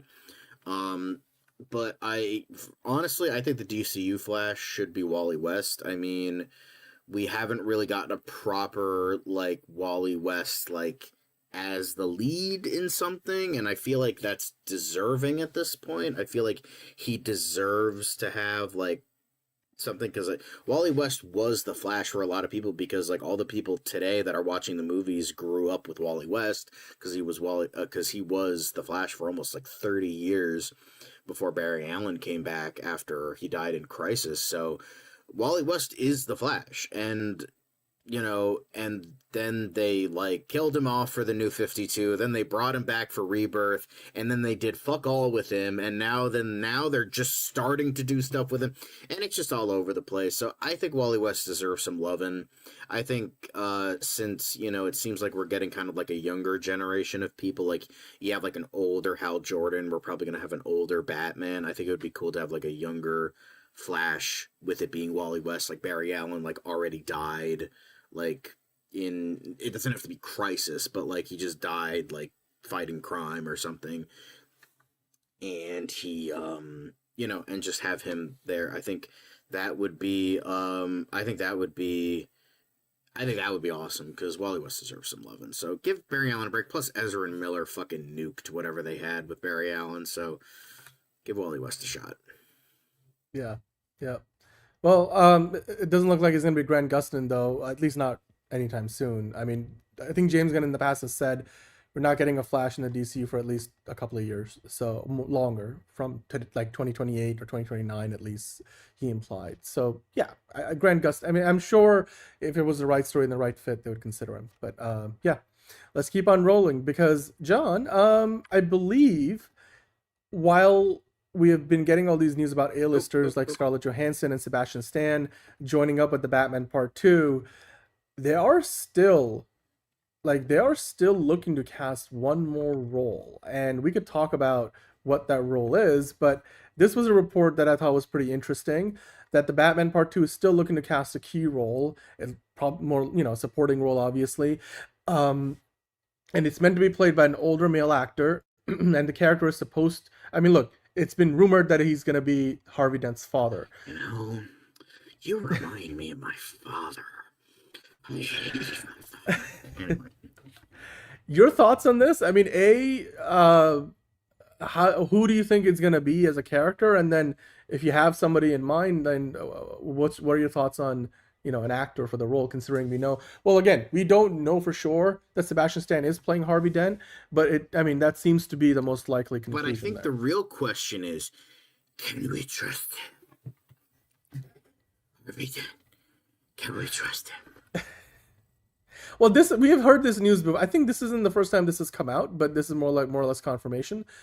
Do you think they are casting Harvey Dent's father? Do you think they're casting maybe a Lucius Fox or another? It doesn't have to be Harvey Dent's father, right? Like, it could be somebody else. Yeah, that part is a rumor. I remember, like, there was the rumor that Brad Pitt was going to play Dr. Arkham, and the Brad Pitt stuff was not true, but they could be trying to cast Dr. Arkham, like, maybe in, like, a flashback thing. Maybe they, resurrect him or something. I don't know, but... Yep. I mean, because it would make sense that if they're trying to resolve... Like, here's the thing. We know that Matt Reeves wants to keep these movies focused more on the Batman character rather than make them like, one movie's known for the Riddler being the villain. Like, he doesn't want the villains to take center stage as much as like they have in past Batman movies. Because again, The Dark Knight, I think, is the greatest superhero movie ever made. But you could say that Batman was overshadowed in his own movie by Joker. One of the greatest performances of all time. But that being said, Matt Reeves wants to keep the focus on Bruce Wayne, on his internal struggle, on Batman. And one of the big mysteries in the first movie was like, the sins of the father thing with the mysterious past, or the hidden past of the Arkhams and the Waynes. So while we obviously have seen a lot of the Wayne mythology of this world, it would make sense if they wanted to bring in some character who represents the Arkhams in a more direct manner, because you got to imagine Bruce Wayne is looking for answers, so he's going to end up running into or potentially going to an Arkham or to just figure out which part of what the Riddler was saying was actually true, or where does obviously we found out that not everything the Riddler was talking about was on point necessarily, or was lacking context. So this Bruce Wayne needs to investigate a few more things about the past of his mom's side of the family. Like, she was a Arkham before she became a Wayne, So maybe it's gonna be Martha's father, or it could be somebody else. I don't know, John. It would make sense to me naturally from the first movie into the second one. Do you buy that though? Is that along the lines that you think they're gonna go? I don't think so. I mean, it could be anybody. I mean, they could fucking be pulling the shit out of their ass. Like, literal shit coming out of their ass, and just pull it out and be like, here you go, here's news. And it's just, it's just like, oh, they're looking to cast an older guy. Okay, that is like the most vague type of shit you could pull out of your ass. It's like, it's one thing to like claim like, oh, Sebastian Stan is going to be, it's hard to be like, oh yeah, he's been in the movie, and then 2 days later, his PR rep is like, no, he's not, shut the fuck up. But you can claim like, oh yeah, they're looking to cast an older actor. Yeah, Street Vendor number 3, he's an older actor. You're casting him. So it's just like, it's not wrong. I'm sure there's going to be extra number 5 that's going to be an older male actor that's going to be in the movie, but it doesn't mean like it's going to be like noteworthy or anything like that, because like it's technically true, but it doesn't mean like, oh yeah, they are specifically casting this character by this, like, it's just vague. It's just, you could throw it out there, nobody will shake two shits at it, and they can claim anything. Like, that's all I have to say about that. All right. No, fair enough. Well, I guess we will find out soon enough, because I'm sure it's going to leak, or some, big outlet's going to report it, and then we can basically talk about it in more details. But until then, John, I mentioned the other day, and we've kind of been bringing it up for a while now, that, well, Zack Snyder's been posting, these old photos from his DCEU days on his Instagram account pretty regularly. But of late, like, there's been this social media trend around 2026 is the new 2016. And obviously, if you guys remember, back in 2016, Zack Snyder was working on the Justice League movie that eventually he got to do his own version of. But, we're not going to rehash the whole controversy around him getting fired and the, what came out in theaters and whatnot. But in one of his latest photos that he posted, it's like he's just, got a bunch of, vases and stuff that he threw on the wheel, because he likes to do pottery. He's got a wheel and everything in his basement, and he put up a photo. I think if you scroll down, you might be able to see it in this article. And he put up this photo on his Instagram, and just right in the corner, you could see, like, there's the cover, and by way of the cover, I imagine the book, basically the 30th anniversary edition of The Dark Knight Returns. Now, this photo sent the internet in a frenzy.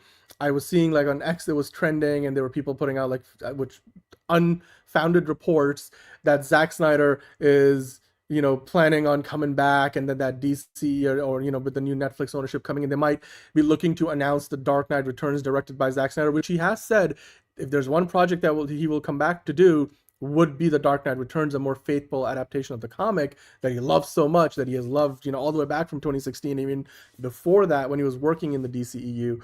So my question to you would be this, John, and if you can go to the next article, I think we have a actual link to the cover of The Dark Knight Returns, specifically the 30th anniversary edition, just so that, if you guys can't see the Easter egg hidden in that Instagram photo, that's the book.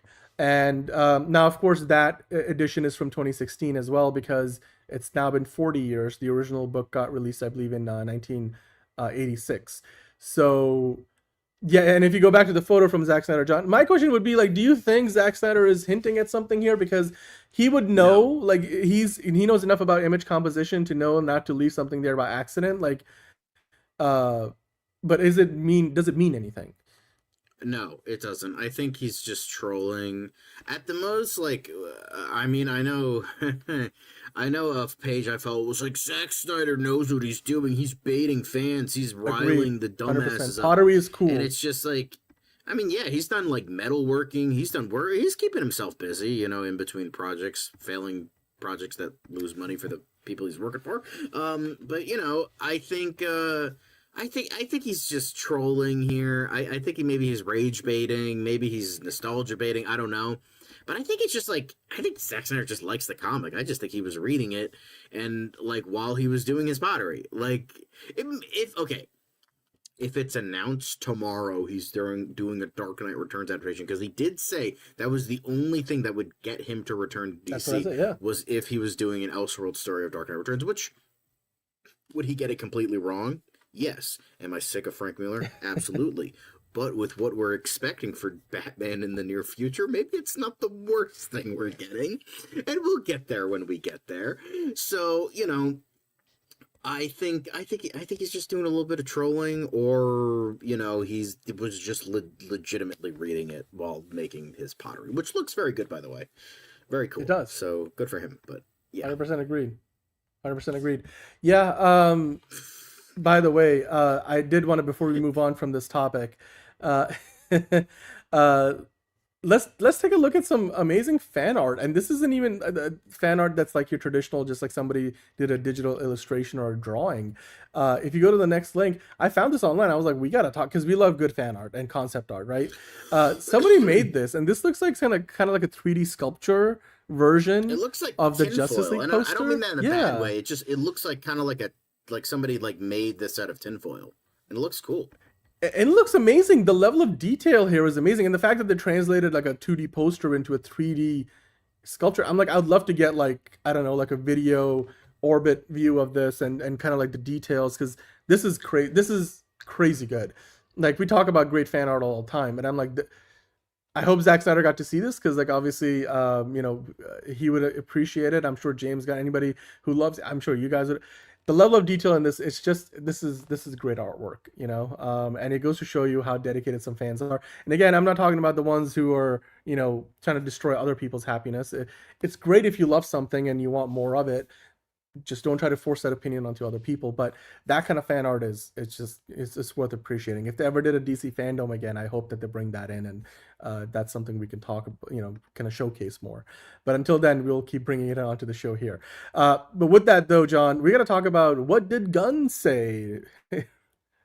Ring a ding ding ding. Okay, because we kind of missed this the other day. Remember that big Q&A session that James Gunn did online? And I want to kind of touch upon this because we didn't have the time to really talk about it. But one of the things he was asked about was, are there any new DCU projects getting close to a green light? And he simply said, look, a lot, actually. At least one is already greenlit.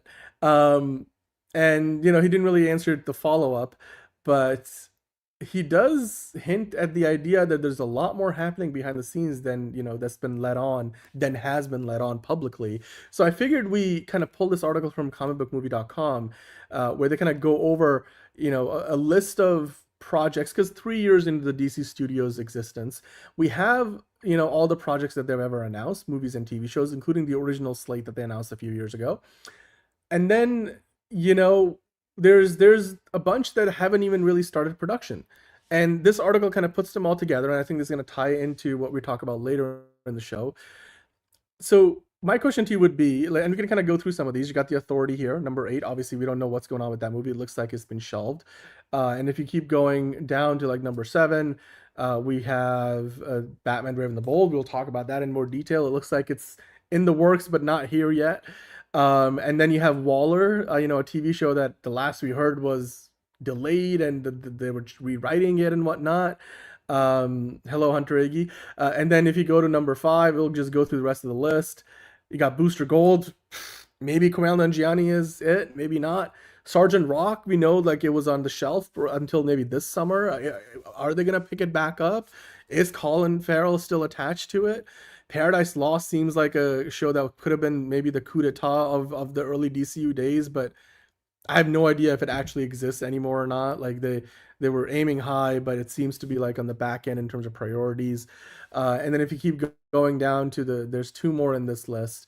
of things that, you know, were announced but we haven't seen yet. Swamp Thing, you know, James Mangold seems to be busy doing everything but working on this movie that he was attached to. Then you've got a bunch of other rumored projects, whether it was the Titan script that Ana Aguero was working on. There was a Deathstroke Bane movie that they had talked about, which again, officially was never addressed. It was brought up in a press event for James Gunn and Peter Safran last year, but they never quite, you know, bid on it.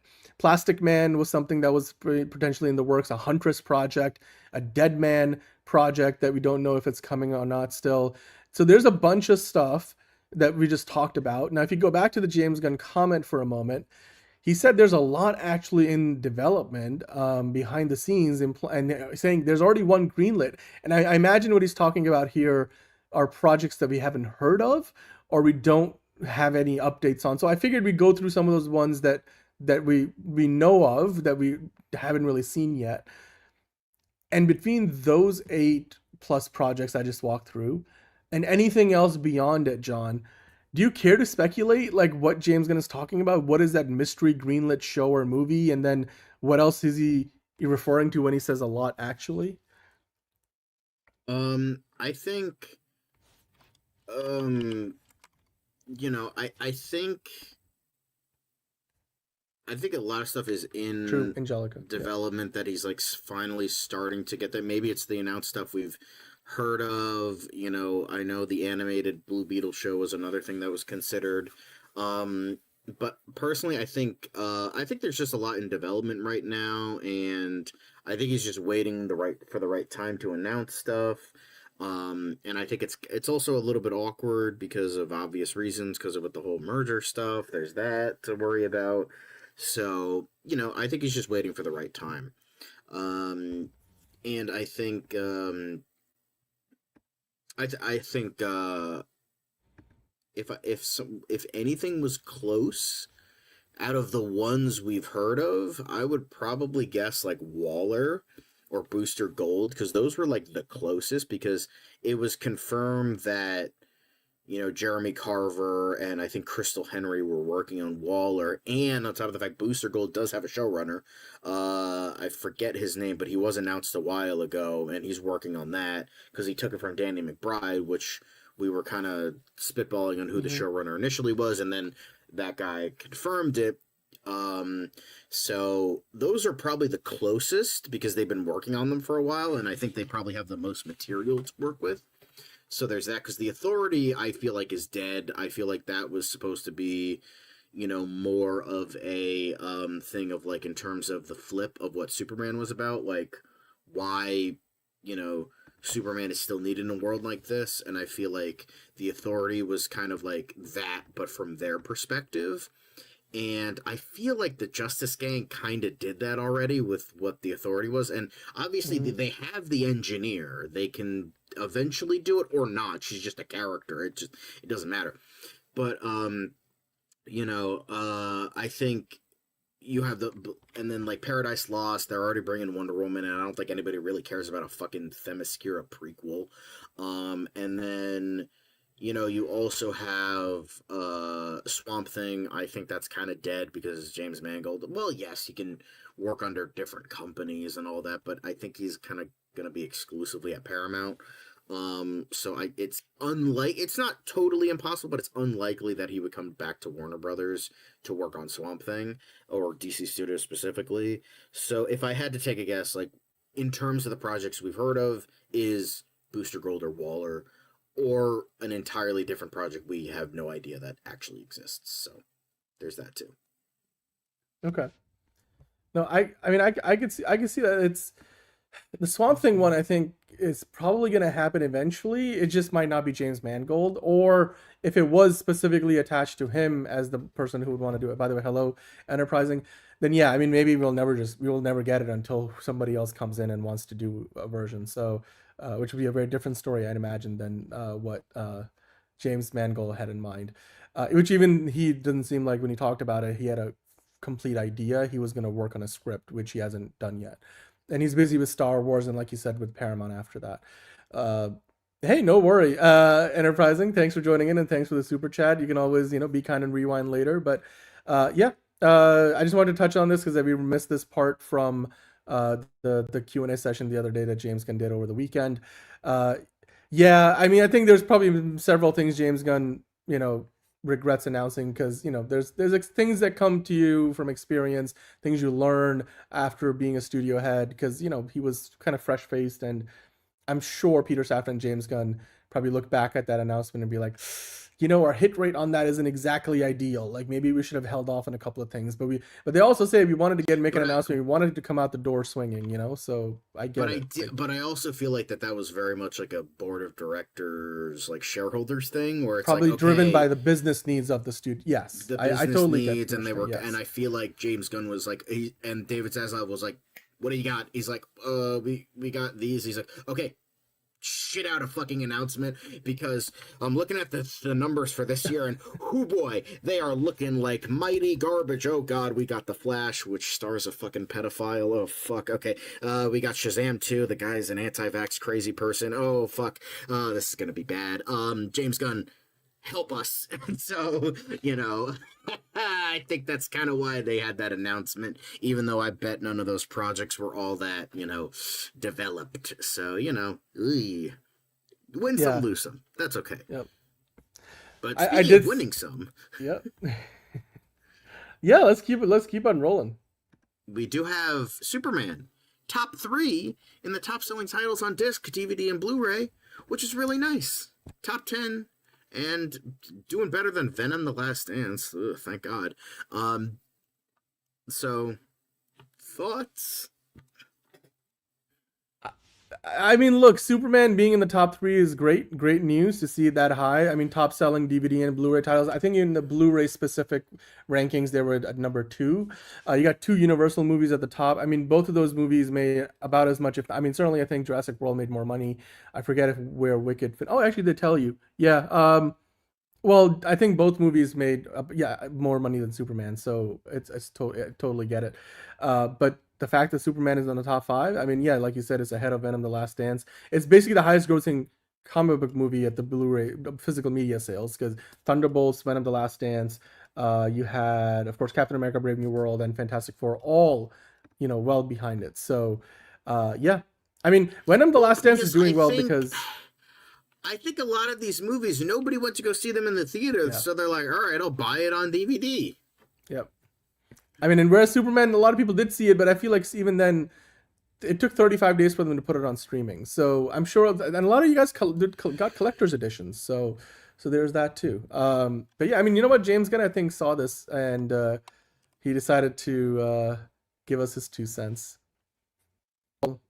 2 cents is in a more literal sense here, because his reaction was cool. Because, I mean, again, like, the physical media sales don't make up such a huge part of the profits. It was number 2 for a bit, and then Justice World Rebirth kind of took it from Jurassic World Rebirth, you mean? Yeah, that's what I said. Did I say Jurassic Park Rebirth? You said Justice World Rebirth. Oh, right. It's fine. Let's not get into Jurassic. Justice League is on the mind, and I don't want to next thing we know, you're going to be calling it Jurassic League, and you're going to be like all the way back to that. So, you know. Yush is in the chat. Hello, Yush. Cool. Yeah, that's exactly James Gunn's reaction. Cool man, Gunn. Okay. Well, John, the other thing James Gunn was talking about this week was the release of Superman's script from last year. So the movie itself, figure drawing, we're never gonna see that. It's fine. We're okay.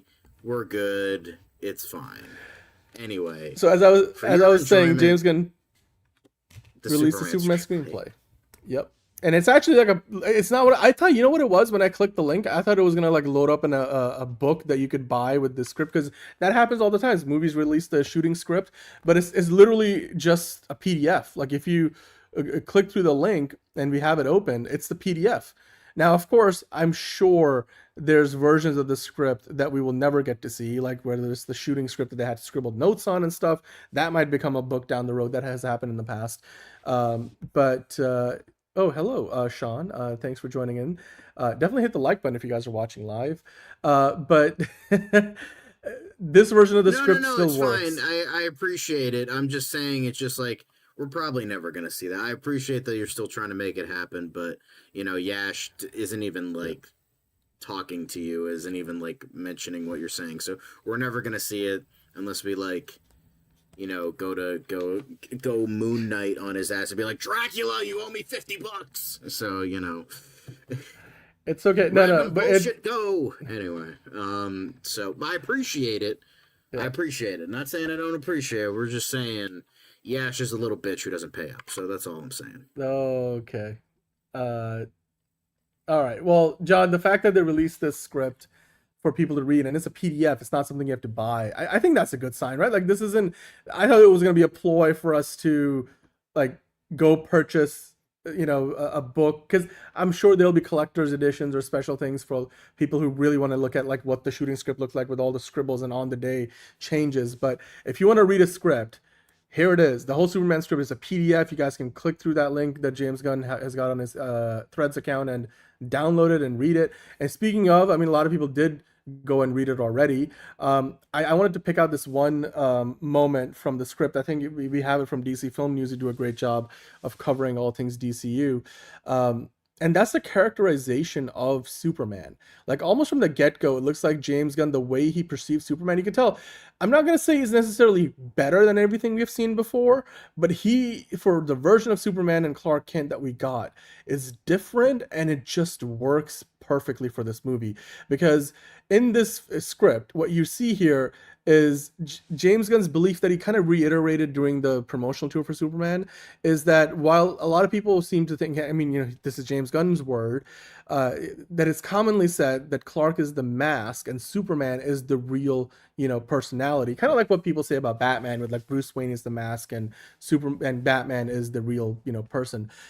James Gunn thinks in Superman's case, the belief is that I believe, James Gunn believes, the truth is more, you know, complex, and the real Clark Kent / Superman exists somewhere in between, and that's only revealed to those that like the real version of the man is only revealed to those who know both sides of that person, which when you count them, you can count them on one hand, because by the end of the movie even, I mean, I guess the Justice Gang do know his alter ego, but I don't think they know him personally all that well. So if you really are talking about it, it's Lois, who only finds out in the movie, like, you know, who Clark, I mean, to the degree like she falls in love with him. So I guess you could say now she knows, and obviously his, you know, adoptive parents, the Kents. So you can count him on one hand, because even Jimmy doesn't know that he's Superman, or like, you know, he knows Clark, but he doesn't really know Superman. So sounds like Superman got its ass kicked. Well, I don't know if he got his ass kicked. No. Yeah. I do love that banter, and especially when he walks in, he's got the cover story and he's bouncing in, talking to his parents on the phone. That might be the thing that might be the green light soon. Is the official Jimmy Olsen show. Yes. That like we did get like a rumor that it was happening, but like nothing official from James Gunn, so that might be the thing. I want to see more Rizzler, damn it. Yep. Let's But go. anyway, John, do you agree with this characterization? Because like I said, look, this doesn't have to be the only way to interpret Superman and Clark Kent, but I think this, for this iteration, works perfectly. I think, you know, I just think it's way too simplistic for characters that have received so much depth in like later years, that like it's easy to say, oh, Bruce Wayne is the mask, or like, oh, Clark is the mask of this, and Superman's it's just like, it's too simplistic, and I feel like that is rhetoric that's just kind of old nowadays. Not saying that's a bad thing, or like not to say it's totally wrong. I just feel like the idea of like, these are like very, very complex characters that are more than just like, oh, it's black and white. It's like, oh, Bruce Wayne is the mask, Batman's the real guy, and, you know, Bruce Wayne's fake, when it's just like, well, the thing is, Batman is more than just that, you know, just like how Superman, these characters are more than just the masks they wear or the emblems they put on their chests. It's like there's more personality, there's more brains behind that than just these simplistic ideas of black and white. And I think the fact that James Gunn is like saying this, I think that's really interesting to see, and I think that it shows that he does understand the character more than what other people have showed us in recent years. So I think I think that says a lot about his character, and I think that says a lot about the character he's writing for. So, it shows that he's not just like a two-bit dickwad and is like, oh, whatever. He clearly cares about this character and clearly cares to like see the specific things. And now, are they perfectly executed on screen from script to screen? I wouldn't say so. There are some aspects that could have been executed better, but I do think that there was a lot to this movie that like showed that James Gunn really does understand this character more than some people think, or like some people who love the movie and didn't see what he was going for. People obviously who hated the movie and didn't see what he was going for. So I think that's awesome. I think this is just awesome. He's, that's what makes him human, right? Yeah, no, I 100% agree. Again, like I said, it's his understanding of the character that he is portraying, and then the version of the character the story that he's telling, and at the same time, it says a lot about his execution as a director, somebody who is more of an auteur who's writing his movies, who's producing and directing them. He understands the character that he's trying to tell us a story of, which sometimes, directors don't always get that, because, not every director is able to execute the vision that they have as effectively as James Gunn has seemingly always been able to do, at least in the comic book movie genre. So yeah, I just love seeing this. And again, if you guys haven't already, go grab the PDF of the script. It's the one from last year's movie, Superman, written by James Gunn. Give it a read, and that way you'll get it's another way of watching the movie in a sense, right? It's like you're doing it a little bit backwards, but it gives you a sense of, again, if you're a fan of filmmaking or just movies in general, it gives you a nice behind the scenes look at what they had on page and then how it translated on film. And so it's always good to see like the blueprint that is the script. So but with that said, I believe, John, there was one other thing somebody found out about this from the script, because this was like a small omission, not so much an entire scene, but a part of a scene, basically how the movie starts. Remember at the beginning of the movie, Superman lands in the ice, and then he's, clearly really, really hurt. He's lost his first battle to the Hammer of Baravia, and he, whistles for Krypto to come and get him and take him home, basically to the Fortress of Solitude. But on the way to the fortress, there was originally in the script this line that Superman has where basically they're it's the same sequence that we see in the movie. Krypto's like running along with Superman's cape in his mouth, to the fortress. But before they get to the fortress, they're kind of sliding by a bunch of dead abominable snowmen, and Superman, kind of like in his hurt voice, says something. I think the line is in this article if you scroll down, and he says something about like, you should really stop killing, what is it? Stop killing abominable snowmen. Krypto, you have to stop killing abominable snowmen.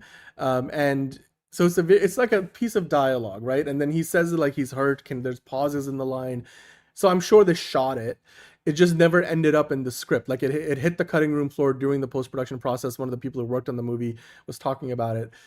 So I guess abominable snowmen are canon to the DCU, and there's multiples of them, and Krypto was just killing them. I guess it makes Krypto slightly less sympathetic of a character. I don't know. Maybe it was a pacing thing. Maybe it was just something they cut for other reasons. Coming. Yeah. Krypto's a good boy. All right. So, I mean, your thoughts on this? Would you have kept it in? James Gunn clearly took it out. I mean, for reasons that are unknown to us, but I'm sure one that, mattered to James Gunn, the director of the movie. So, yeah. I'd love to see like if they actually have the unfinished shot, because I don't know if I don't think I've seen it in any of the special features in the Blu-ray or anything. So I'd love to see if that actually ends up being canon somehow in the DCU. So, yeah, that could be funny. Yeah, that would be funny. Hey, abominable snowmen, they exist in the DCU, or at least they almost did. I mean, considering what we might get in Supergirl, I'm sure we'll get to find out just how crazy this new universe can be. Very Star Wars. Speaking of Supergirl, John, we got the news earlier in the week. We haven't talked about it on the show, so I figure I'd bring it up. Actor Diarmaid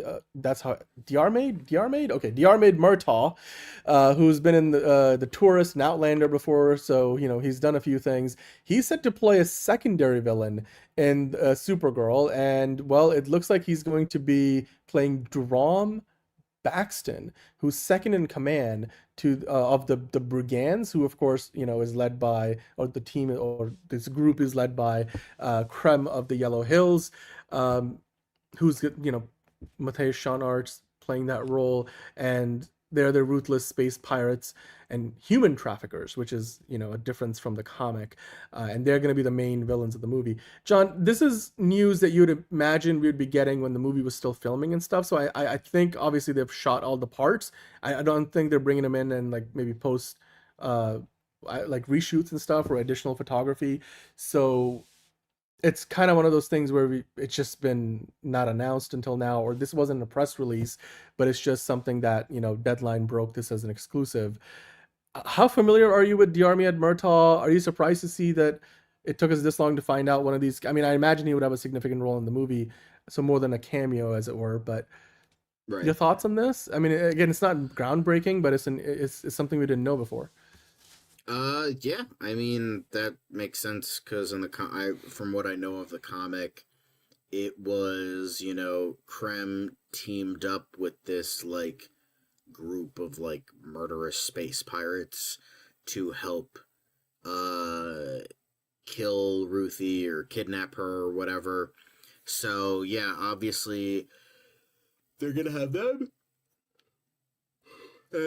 They're going to feature prevalently in the movie. I don't know why we did. Yeah, as you said, I don't know why we got this now, but, maybe they wanted to keep it a secret for a while, and then it's like, oh my god, actor nobody knows is playing this guy in this movie, so, okay, cool.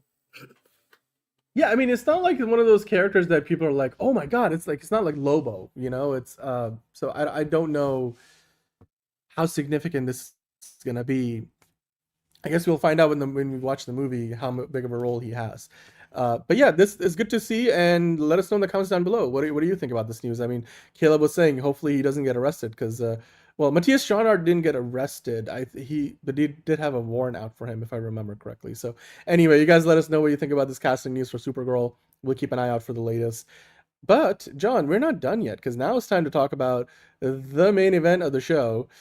DCU Batman. That's the thing we got to talk about now because the news broke this week, and depending on where you stand on previous works, you may be like, this is great news, or like a lot of people I've talked to and seen their reactions online, they're doing double takes and being like, hold up, because we know now, because this is something James Gunn had almost hinted at, and we sort of knew this already, that they've switched writers in the past year for DCU's Batman, what would be originally was meant to be Brave and the Bold, and they sort of changed directions. We don't even know if Damian Wayne is going to be in there, what directions the movie's going to take. Maybe it is still following the same storyline, but what would be the DCU Batman movie now has a new writer. I mean, new writer being a relative term because it looks like Christina Hodson has been onboarded to the project, and she's been working on this since last year. We got this report originally from Jeff Snyder, and then Apoc Horseman from Nexus Point News. She, or they, backed it up. And then if you go to the Hollywood Reporter article for a moment, they today confirmed the news. Also, by the way, Jeff Snyder. Well, the Hollywood Reporter confirmed through their sources, which I trust them over the other two sources a lot more because, they're industry trade. They have multiple sources and a lot of pedigree in reporting on this stuff. So if they're saying this is true, then yeah, Batman movie, the DC Studios Batman movie that would be in the DCU continuity, whether it's the Brave and the Bold or not, they've got Christina Hodson set to write the film. Of course, Andy Muschietti still remains involved as director, but the movie's taking a quote-unquote measured approach in its development. And if you go to the comicbookmovie.com article for a second, it kind of highlights some of the quotes from this Hollywood Reporter article because it's just easier to see here. According to the Hollywood Reporter article, where they said, one source said the scribe has been, aka Christina, has been writing or working on the project since at least the fall of last year, we presume. Another source said that it would be some time before a definitive draft comes in as the studio is taking a measured approach to its development. And then the report in THR continued on to say that Christina Hodson has gained respect from peers and execs of her strong scripts. Of course, she was working on a Batman Beyond movie. Scripts in the room with us. Well, hold on, but she was working on the Batman Beyond movie in the DCEU before that got scrapped. And then they also in this article talked about how Andy Muschietti, according to the Hollywood Reporter sources, still remains on board the project, but his ultimate involvement depends on several factors, including timing and availability. Now, remember earlier when the APOC Horseman confirmed this. What is Andy Muschietti doing outside of it? Like, well, he has but nothing. I mean, He's like, oh, I'm doing this sci-fi movie. Have it do Batman, you fucking loser. Jesus Christ. I'll come do it. James Gunn. I'll do it. Hey, I'll do it for free, you know? I mean, John, you know? I'll let you kind of go off on this in a second. I just wanted to kind of give a little more context, because if anybody has been living under a rock or is not as familiar with the past experience or work of Andy Muschietti and Christina Hodson in terms of DC, Johnny, exactly your point. Christina Hodson wrote the script for The Flash, and of course Andy Muschietti directed The Flash, and that was the last time the two kind of worked with each other. APOC Horseman was like, it's unfortunately true that she's writing the script, so clearly not everybody's, you know, in love with this idea. In fact, if you look at the works that she did before that, she did the Birds of Prey movie. Like I said, she was working the Batman Beyond thing. John, your thoughts, because Birds of Prey and The Flash both were money losers for the DCEU. Are you excited that we could potentially be getting a Batman movie in the DCU that's directed by Andy Muschietti and written by Christina Hodson? No. I'd rather have Zack Snyder shit down my throat than fucking see this goddamn movie. Like, as this gentleman says here, in any industry except for Hollywood, if you did two projects for a company that collectively lost them $200 million, you would be out of a job. But, like, now, by the grace of God, let's say that what she did with The Flash and Birds of Prey was not the work that, was the shit that got on screen. Because Christina Hodson herself stated that Margot Robbie was the one that was heading a lot of the stuff that appeared in Birds of Prey. Like, she literally said, well, Kelly Freeman Craig did a lot of doctoring work on that script, so I'm gonna say she's probably not the reason why that movie was good. Anyway, she did write Bumblebee, though. She did say, Christina Hodson did say that this was like, this Birds of Prey was Margot Robbie's ego trip, just as much as Black Adam was The Rock's ego trip. They're like, this is the movie that's starring me. It's all about me, and I want it to be about me. Me, me, me. That's essentially what Birds of Prey was for Margot Robbie. And Hodson fucking, like, straight up confirmed that. They're like, they didn't want to make a Birds of Prey movie. They wanted to make Harley Quinn and also this other team that is there. Why not do Gotham City Sirens? I have no fucking clue, but, like, you know, DCEU execs, they don't make sense. So, you know, with this, maybe that's that. Maybe with The Flash, with the production problems that it had since pretty much 2018, I mean, it went through a revolving door of directors. I mean, you had you had Seth Grahame-Smith, you had Rick Famuyiwa, you had Goldstein, and the guys who did Game Night and Vacation, Goldstein and Daly, Jonathan Goldstein, and I think John Francis Daly. They were directors at one point. I think Lord and Miller were offered at one point, but I think they had to turn it down. So it had a revolving door of directors and writers. They've been trying to do a Flash movie since the mid-2000s. I know David S. Goyer tried to do one with Wally West starring Ryan Reynolds. There was that one. Then there was then there was like a whole bunch. There was a bunch non-connected to the DCEU. Then there were a bunch connected to the DCEU. So it's entirely possible that the Flash, you know, no matter what was gonna, and then you had Ezra Miller being a fucking piece of shit by throwing chairs at people, choke slamming people, kidnapping 12-year-olds. You know, there was that whole mess. You had to have fucking Tom Cruise come out of nowhere and be like, this movie's actually great, guys. So, you know, you had that. So it's entirely possible that she literally got the shit end of the stick both times.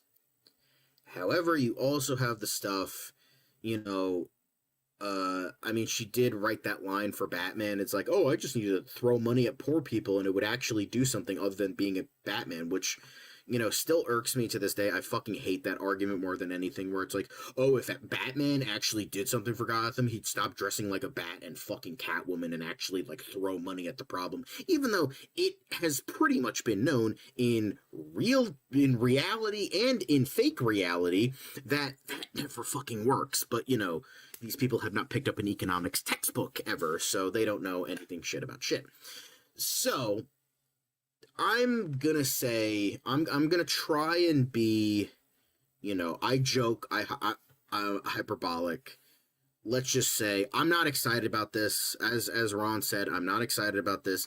I think we will get. I don't think we're gonna get the worst Batman movie ever, but we're certainly not gonna get a good one, because it's just like. I'm just speaking from a logical point of view, just like ignoring her work in the past, like not ignoring her work, but like ignoring what she could do, blah, blah, blah, all that shit.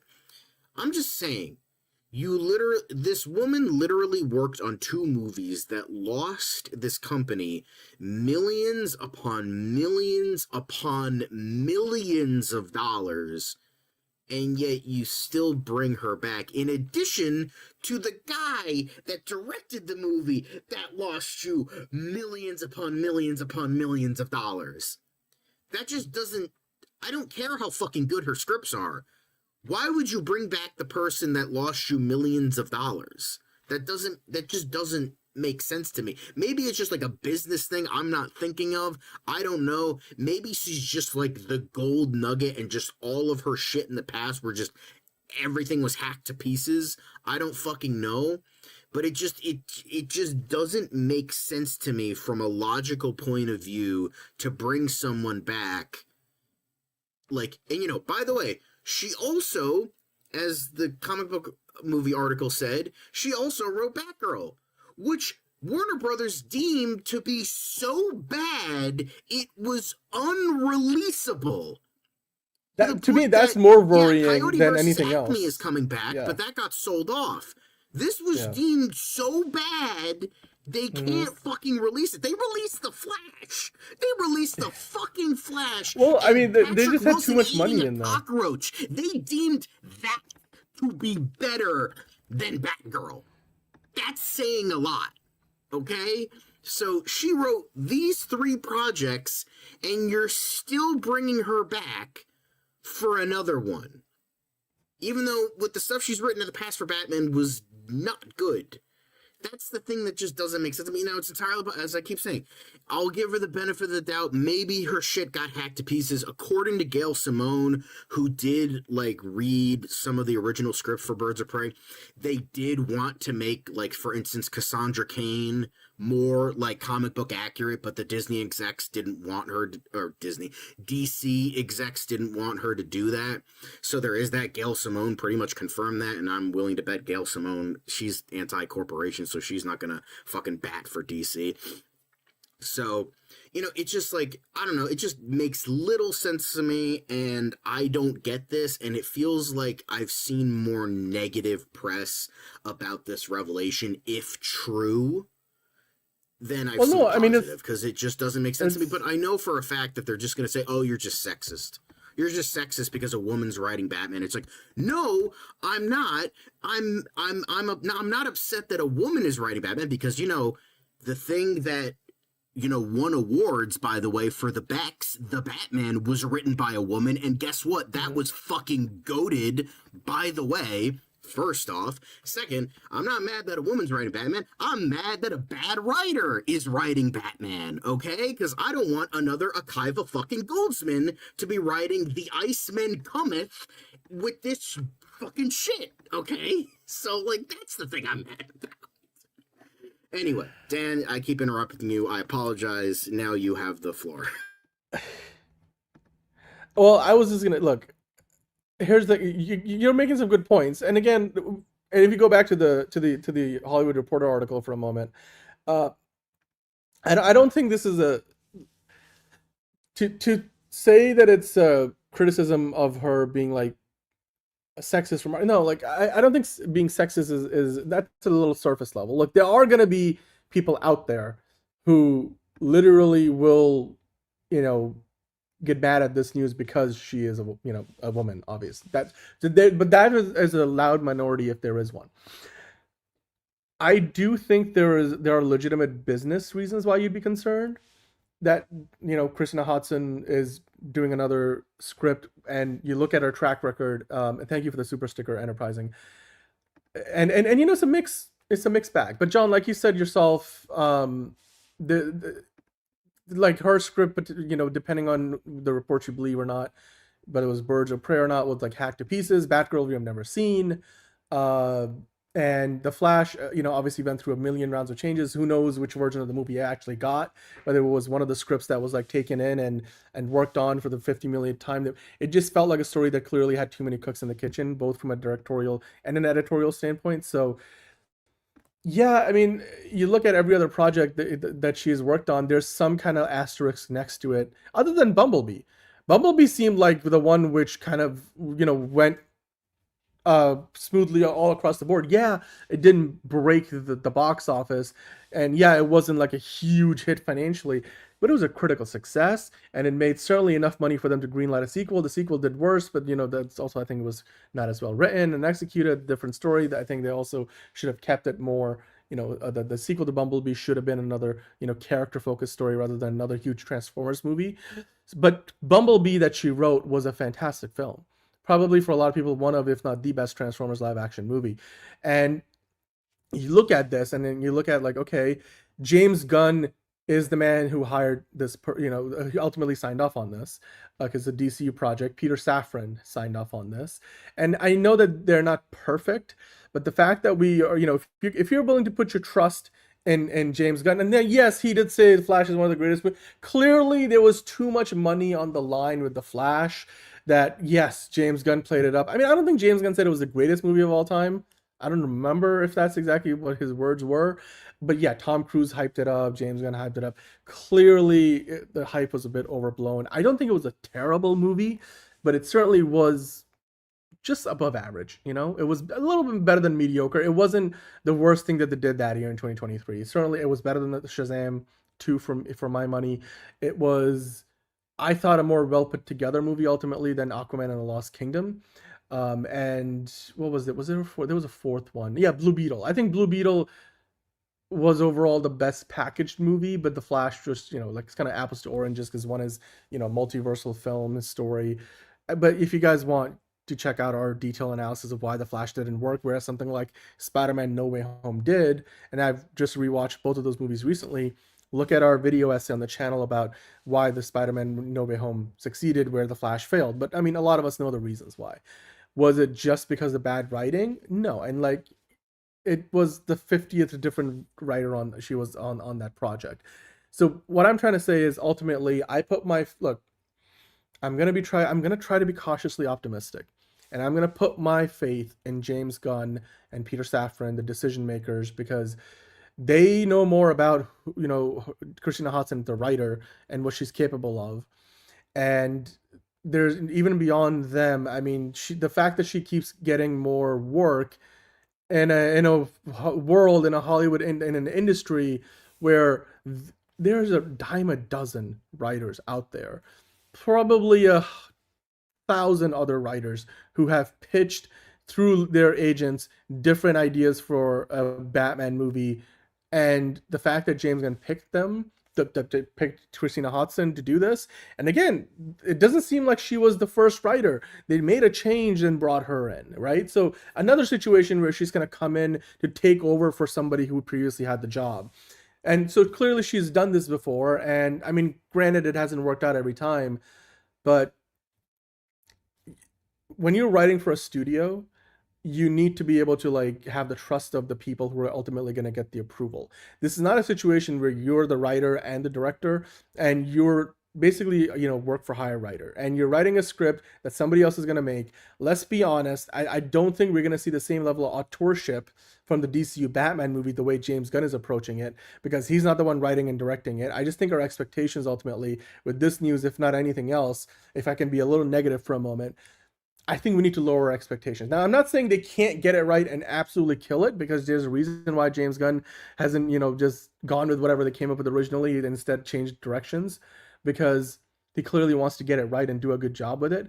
But I feel like the fact that he's so personally engaged with a very particular vision for Superman, and whereas here he's working with a writer and clearly changing writers, who knows, maybe Christina Hodson ultimately doesn't deliver the final script for this movie that's going to get made.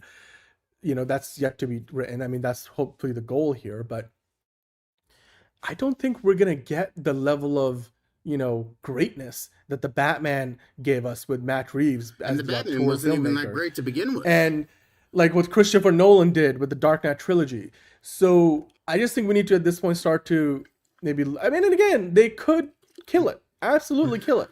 I thought that some of the stuff that Ben Affleck's Batman did under Zack Snyder's direction was amazing. There was also some stuff that was very questionable. But, Zack Snyder came in doing Superman. And we never got to see the Ben Affleck Batman movie. I wonder what that would have been like. Supposedly it would have been amazing, but Christina Hodson could do a great job. She could do a terrible job. She's got a mixed track record, but it's not like she wrote every single one of those Sony Marvel Universe of Spider-Man character movies. It's not like she's written, Morbius and Kraven the Hunter and Madam Web. The Flash wasn't like 0 stars out of 10. It was, like I said, it was for me better than mediocre, but not anything, particularly outstanding. It had some really good moments, but it also had some really confusing moments. So yeah, I'm going to be cautiously optimistic, because if you're going to trust James Gunn to get things right, then you got to trust that he made the right decision here.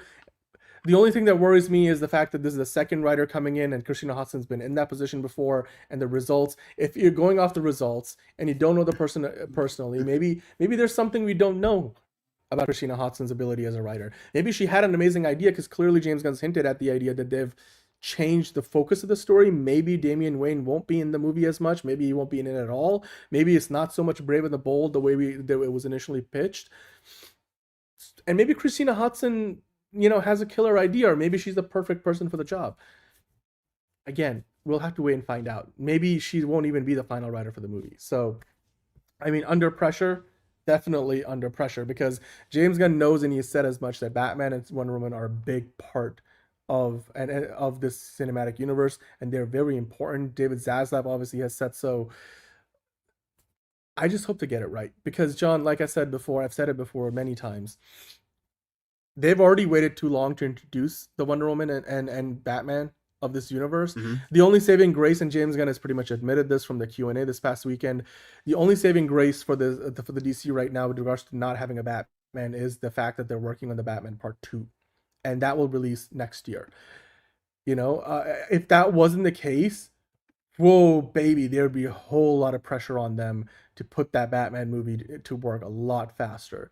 So I get it. Like, they were going to probably wait until 2028 to release Brave and the Bold anyway. So they've got time, but the pressure's starting to build. Like, they changed writers, they've changed directions. You brought in a Christina Hodson who doesn't have a spotless track record, especially with DC movies.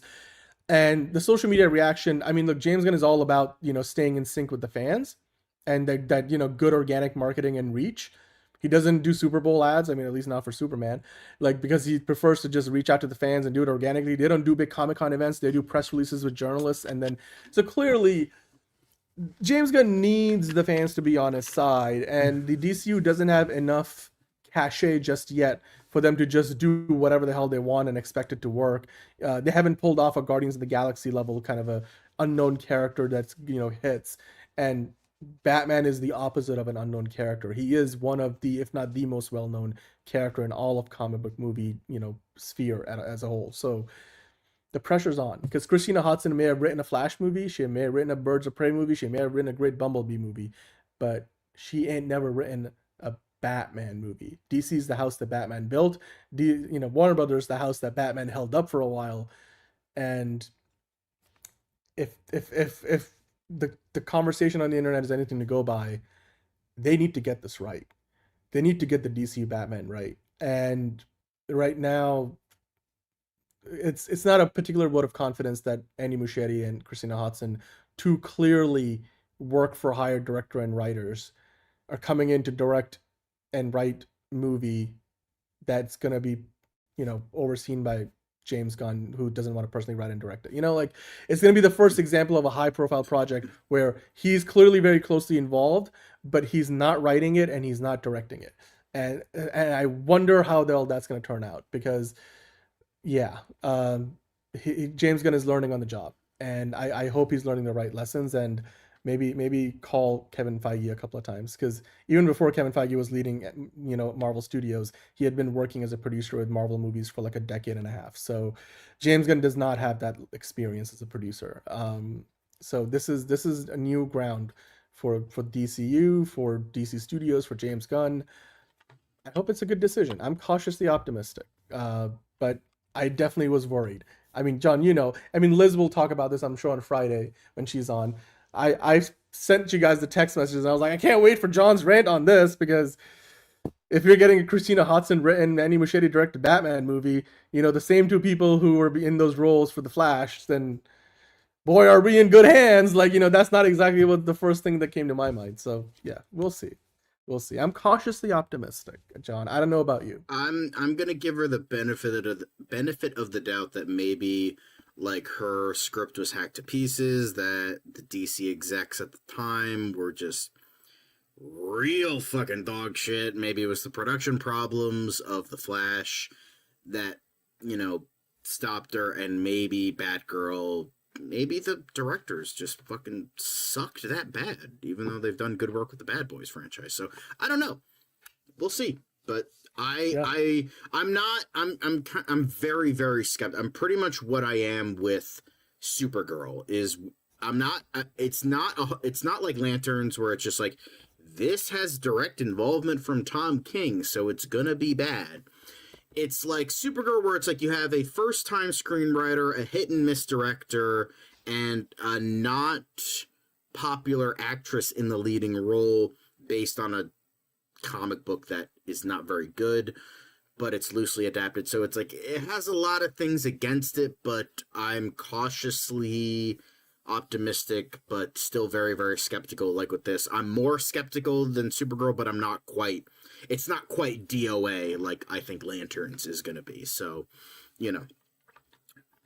it just, I will say one more thing. It is kind of weird to me. It does bring back Blade, like, discourse a little bit, because it's like, I mentioned that the other day. Yeah, no, you're right. It's just like, I'm pretty sure you brought that up, but it's just like kind of doubling down on that, because it's just like, this is about a guy that dresses like a bat and beats people up. I don't know what's so hard about that. It's like, Blade is a guy who kills vampires. I don't know what's so fucking hard about that. So and the fact it's just like, and it's two things that have been done before. Blade had a trilogy, and to varying degrees of success. And Batman is the most successful DC hero of all time. He's been done multiple times, of multiple different iterations, with multiple different actors, with multiple different source material inspiration. So it's just weird to me that it's just like, oh, we can't figure out Batman. Okay, then go to fucking Christopher Nolan, ask him, like, hey, buddy, how'd you do it? Or fucking go to Tim Burton or Sam Hamm to fucking be like, hey, how'd you do it? We need help. Like, it's just like, but like, it's, again, 80 years of material to go for. I don't know. It just seems weird to me. Yeah, well, I think it's become more and more obvious to me now that James Gunn, we'll get to this part later. It's become more and more obvious to me now that James Gunn, Sorry, we're going to be done with this. No. Yeah.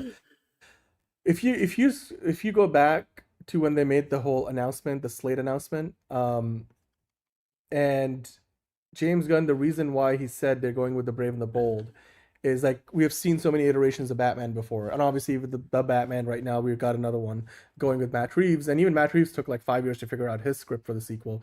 But you have a situation where James Gunn seems to be really driven by the idea he wants to do something different and unique with his iteration, And I don't know if that's a James Gunn specific problem, or if it's just now we have had so many iterations of Batman. Because like we have had what, like 7 like different cinematic Batman, 6 or 7 or something like that, in terms of like the different actors and then different like even creative.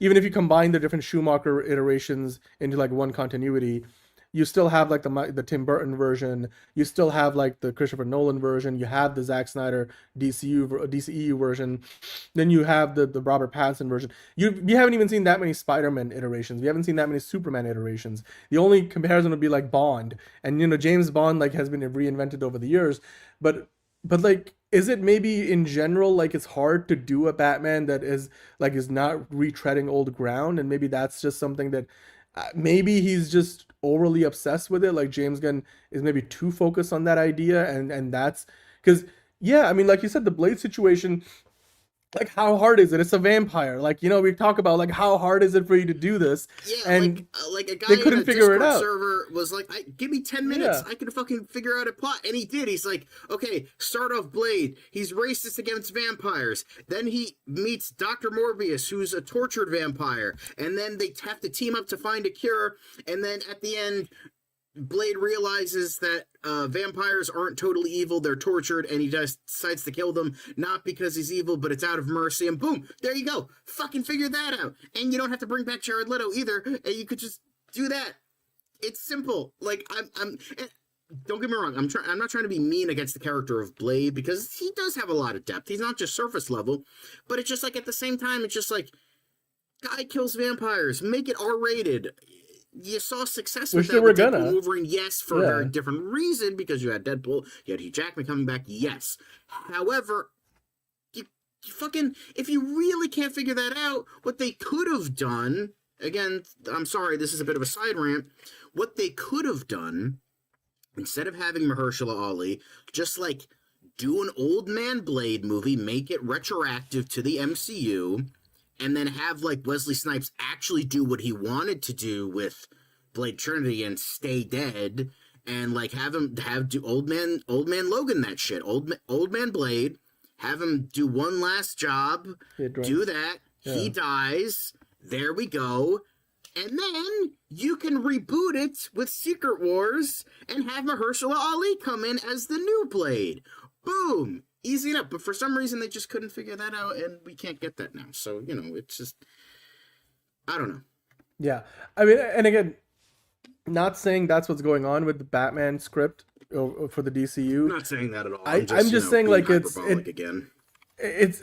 got the makings of some of those similar elements. Let's just call it that, you know. And again, James Gunn's track record would say that, you know, he will figure it out and get it done, but I don't know. I mean, every time we talk about like some kind of update to the DCU Batman, we are like still looking at like, oh, this is still years away. It's like, you know, it's like Fusion. We're not going to figure it out for another 30 years. I'm like, I just hope that this time next year we have at least gotten some casting announcement, which would mean that the script is done.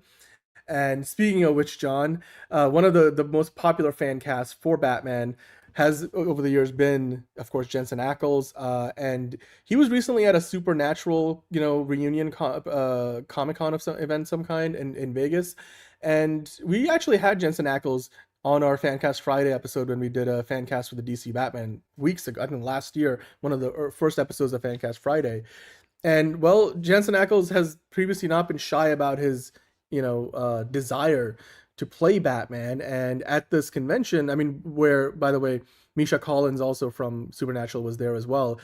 So basically, doing a Q&A session, he was asked, Jensen Ackles was, what are some of your dream roles that that you still haven't played, but you would like to play? And he was like, look, there are probably a few dream roles. Yes, somebody up here yelled Batman. Yes, that is certainly a dream role. I mean, I've got a few go-tos, Batman, Wyatt Earp, Robin Hood, that kind of stuff. Your thoughts on this, John? I think you're muted, by the way. Sorry, I try not to have blowing my nose in people's ears. I'm trying to be nice. Anyway, so two things. One, I'll take him over Alan Ritchson. At least Jensen Ackles can kind of act. He's not that great, but he can kind of act. Alan Ritchson just can't act, and that's fine. And yes, he did voice him in the Tomorrowverse. I think he should stay. I'm not saying he should be that, but like I'm just saying I'll take him over Alan Ritchson. One, again, if he was cast tomorrow, I wouldn't be like totally anger inducing or whatever. Like, oh my god, I'd be like, prove me wrong, and show that you can act. First off. Second though, Wyatt Earp. Jensen Ackles as Wyatt Earp. Now I want to show a movie now. I want to see Jensen Ackles as fucking Wyatt Earp, because that would be Robin Hood. Robin Hood should be British. Like, he should stay a British actor. I know Kevin Costner infamously. Kevin Costner also played Wyatt Earp. I guess, like, you know, he wants to play characters Kevin Costner played, but you know, it's fine. But like, Robin Hood should remain a British actor or someone of the British Isles. I think that makes more sense. But for me, I would love to see Jensen Ackles as Wyatt Earp. That would be fucking awesome. I'm just saying. That would be awesome. I would prefer that over Batman. Straight up. I wouldn't mind. We haven't seen a Wyatt Earp iteration in quite some... Wasn't there like a sci-fi show last we saw that? Am I wrong about that? There was like Winona Earp, where it was like post-apocalypse and like Wyatt Earp's like granddaughter or something. It was like something like that, I think.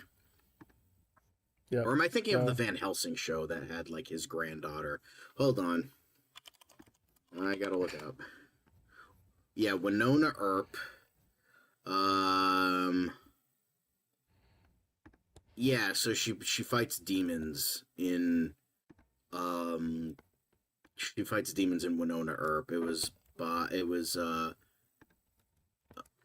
Melanie Scrofano played Winona Earp. Yeah, okay, so I am thinking of that. It was 4 seasons. It was on the air for about 4 to 5 years. So, and Doc Holliday's immortal for some reason. Because that makes sense. But yeah, you know, people come up with anything. But there was also a Van Helsing show that had like Van Helsing as a woman or something. I don't know. Yes, thank you, Tony. I think I know what you're talking about. Yeah. No, that'd be great. I mean, as Batman though, it's good that he likes to put his name out there. Mr. Freeze. That would be interesting. Interesting.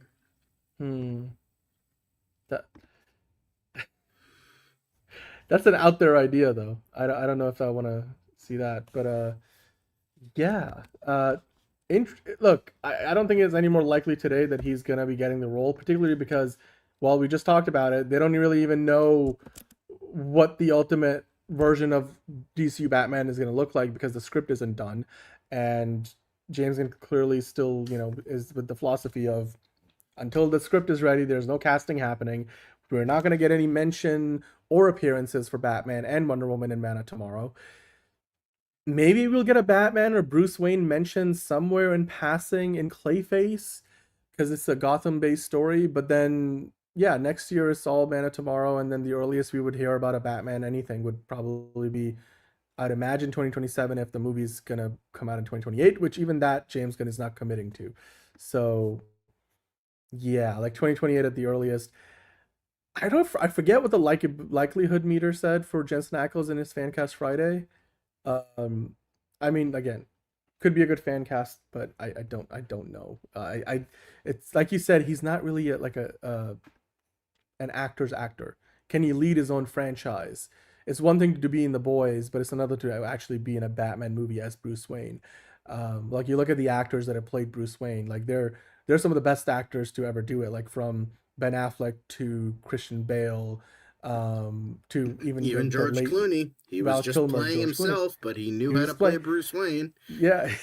He still is Bruce Wayne. He is. That's what I'm saying. Like, he is Bruce Wayne.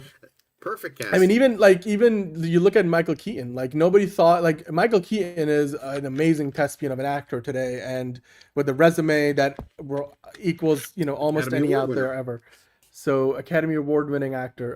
But nobody thought he could play a good Batman back in the day, right? So, yeah, you look at that, and I don't think like Jensen Ackles really doesn't belong in that conversation. Academy Award, not necessarily for the, because Michael Keaton's won one. He won one for Birdman. I'm pretty sure. Right, but not, well, Val Kilmer didn't. as far as I'm I aware. thought Val Kilmer won for like Doors or Did he? Tombstone. You know what? Let's see. Val Kilmer. Oscar. George Clooney. I don't think he's won. Oh no. I don't know if He did not win it. Despite it's like a. People think he did, but he didn't. Not for Tombstone or The Doors. George Clooney. I know he's won Emmys because he's won Emmys for ER. And maybe some Golden Globes. I don't know if he's ever won an Oscar, actually. No, he won in 2010, Best Actor, and was actually that for Up in the Air? 2008 and 2010. Okay. Well, Christian Bale's obviously won one. I think he won for American Hustle, right? Or The Fighter. No, he won for The Fighter. Yeah, I was gonna say, yeah, it was for The Fighter. Ben Affleck. Ben Affleck didn't win one for acting, but he did win for writing and for Argo. For Argo, he himself. George, did not yes, win, but and his movie did. So that's George close Clooney enough, won right? for Syriana in 2005 as Best Actor, and then in 2012, George Clooney was a producer on, or one of the producers on Argo that Ben Affleck also won for. There we go. Two Batman in one. So Ben Affleck did win. Well, he won writing for Good Will Hunting. Well, writing, Good Will Hunting, but well, I guess Robert Pattinson hasn't won it, but it's still early days. He still has time. Yeah. Yeah, exactly. Yeah. Syriana was a pretty dope Yes, he won movie. for The Fighter. Yes, I did correct myself. Acres of Movies, thank you. Yeah. But Matt Damon wrote like 99% of that, and Ben Affleck was like, yeah, that sounds good. Let me go get some dunks, and that was pretty much his writing stance on Good Will Hunting.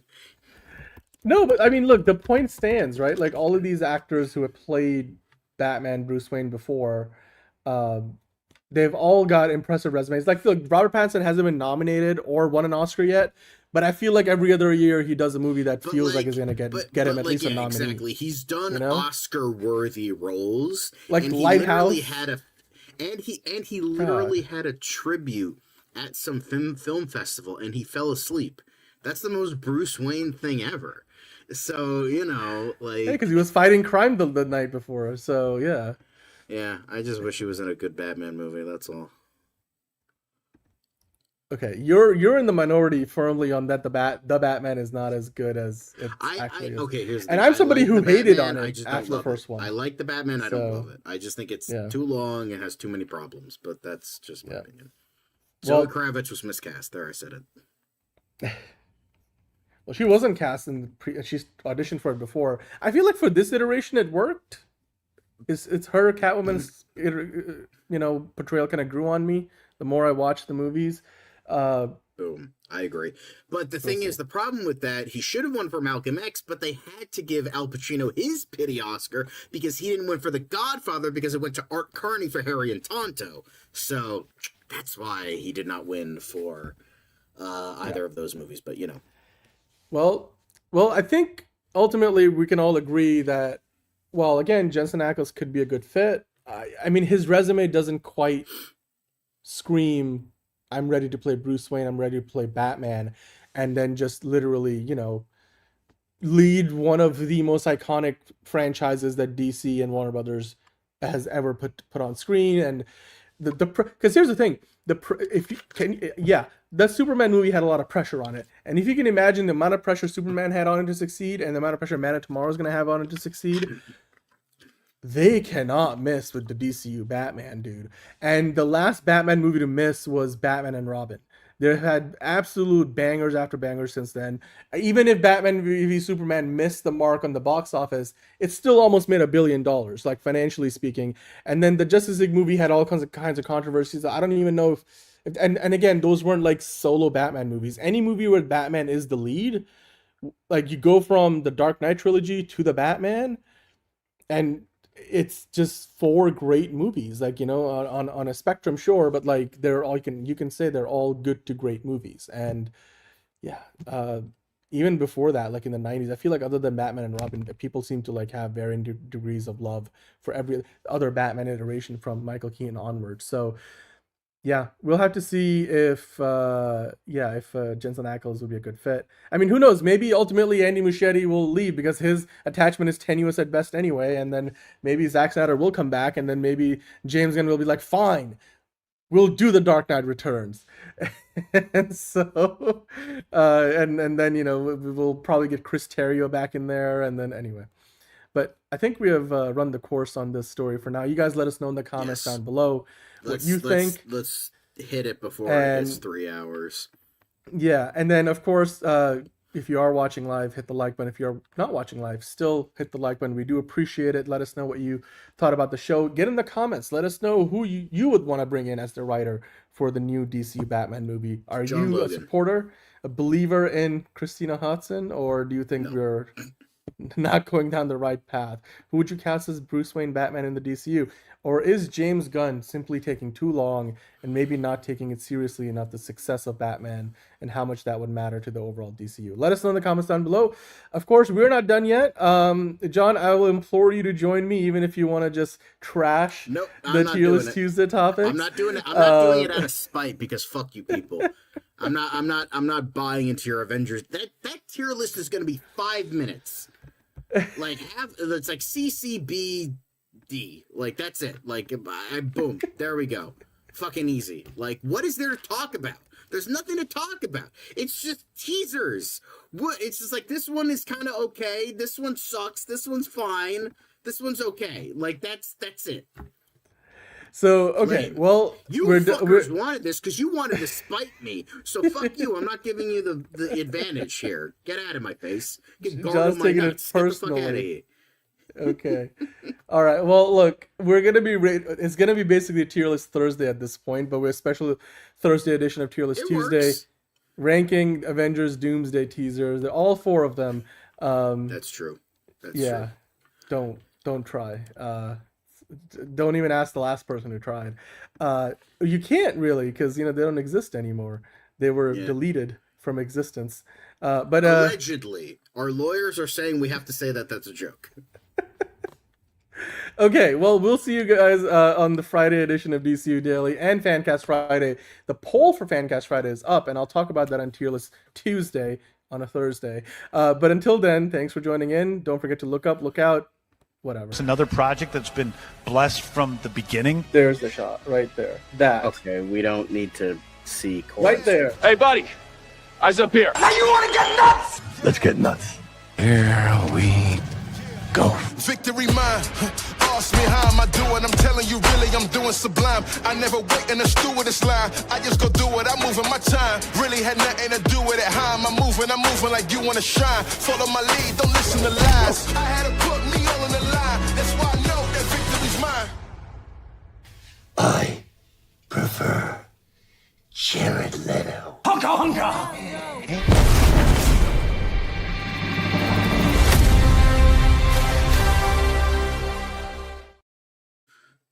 And remember, fuck Jeff Snyder and fuck Christina Hodson too.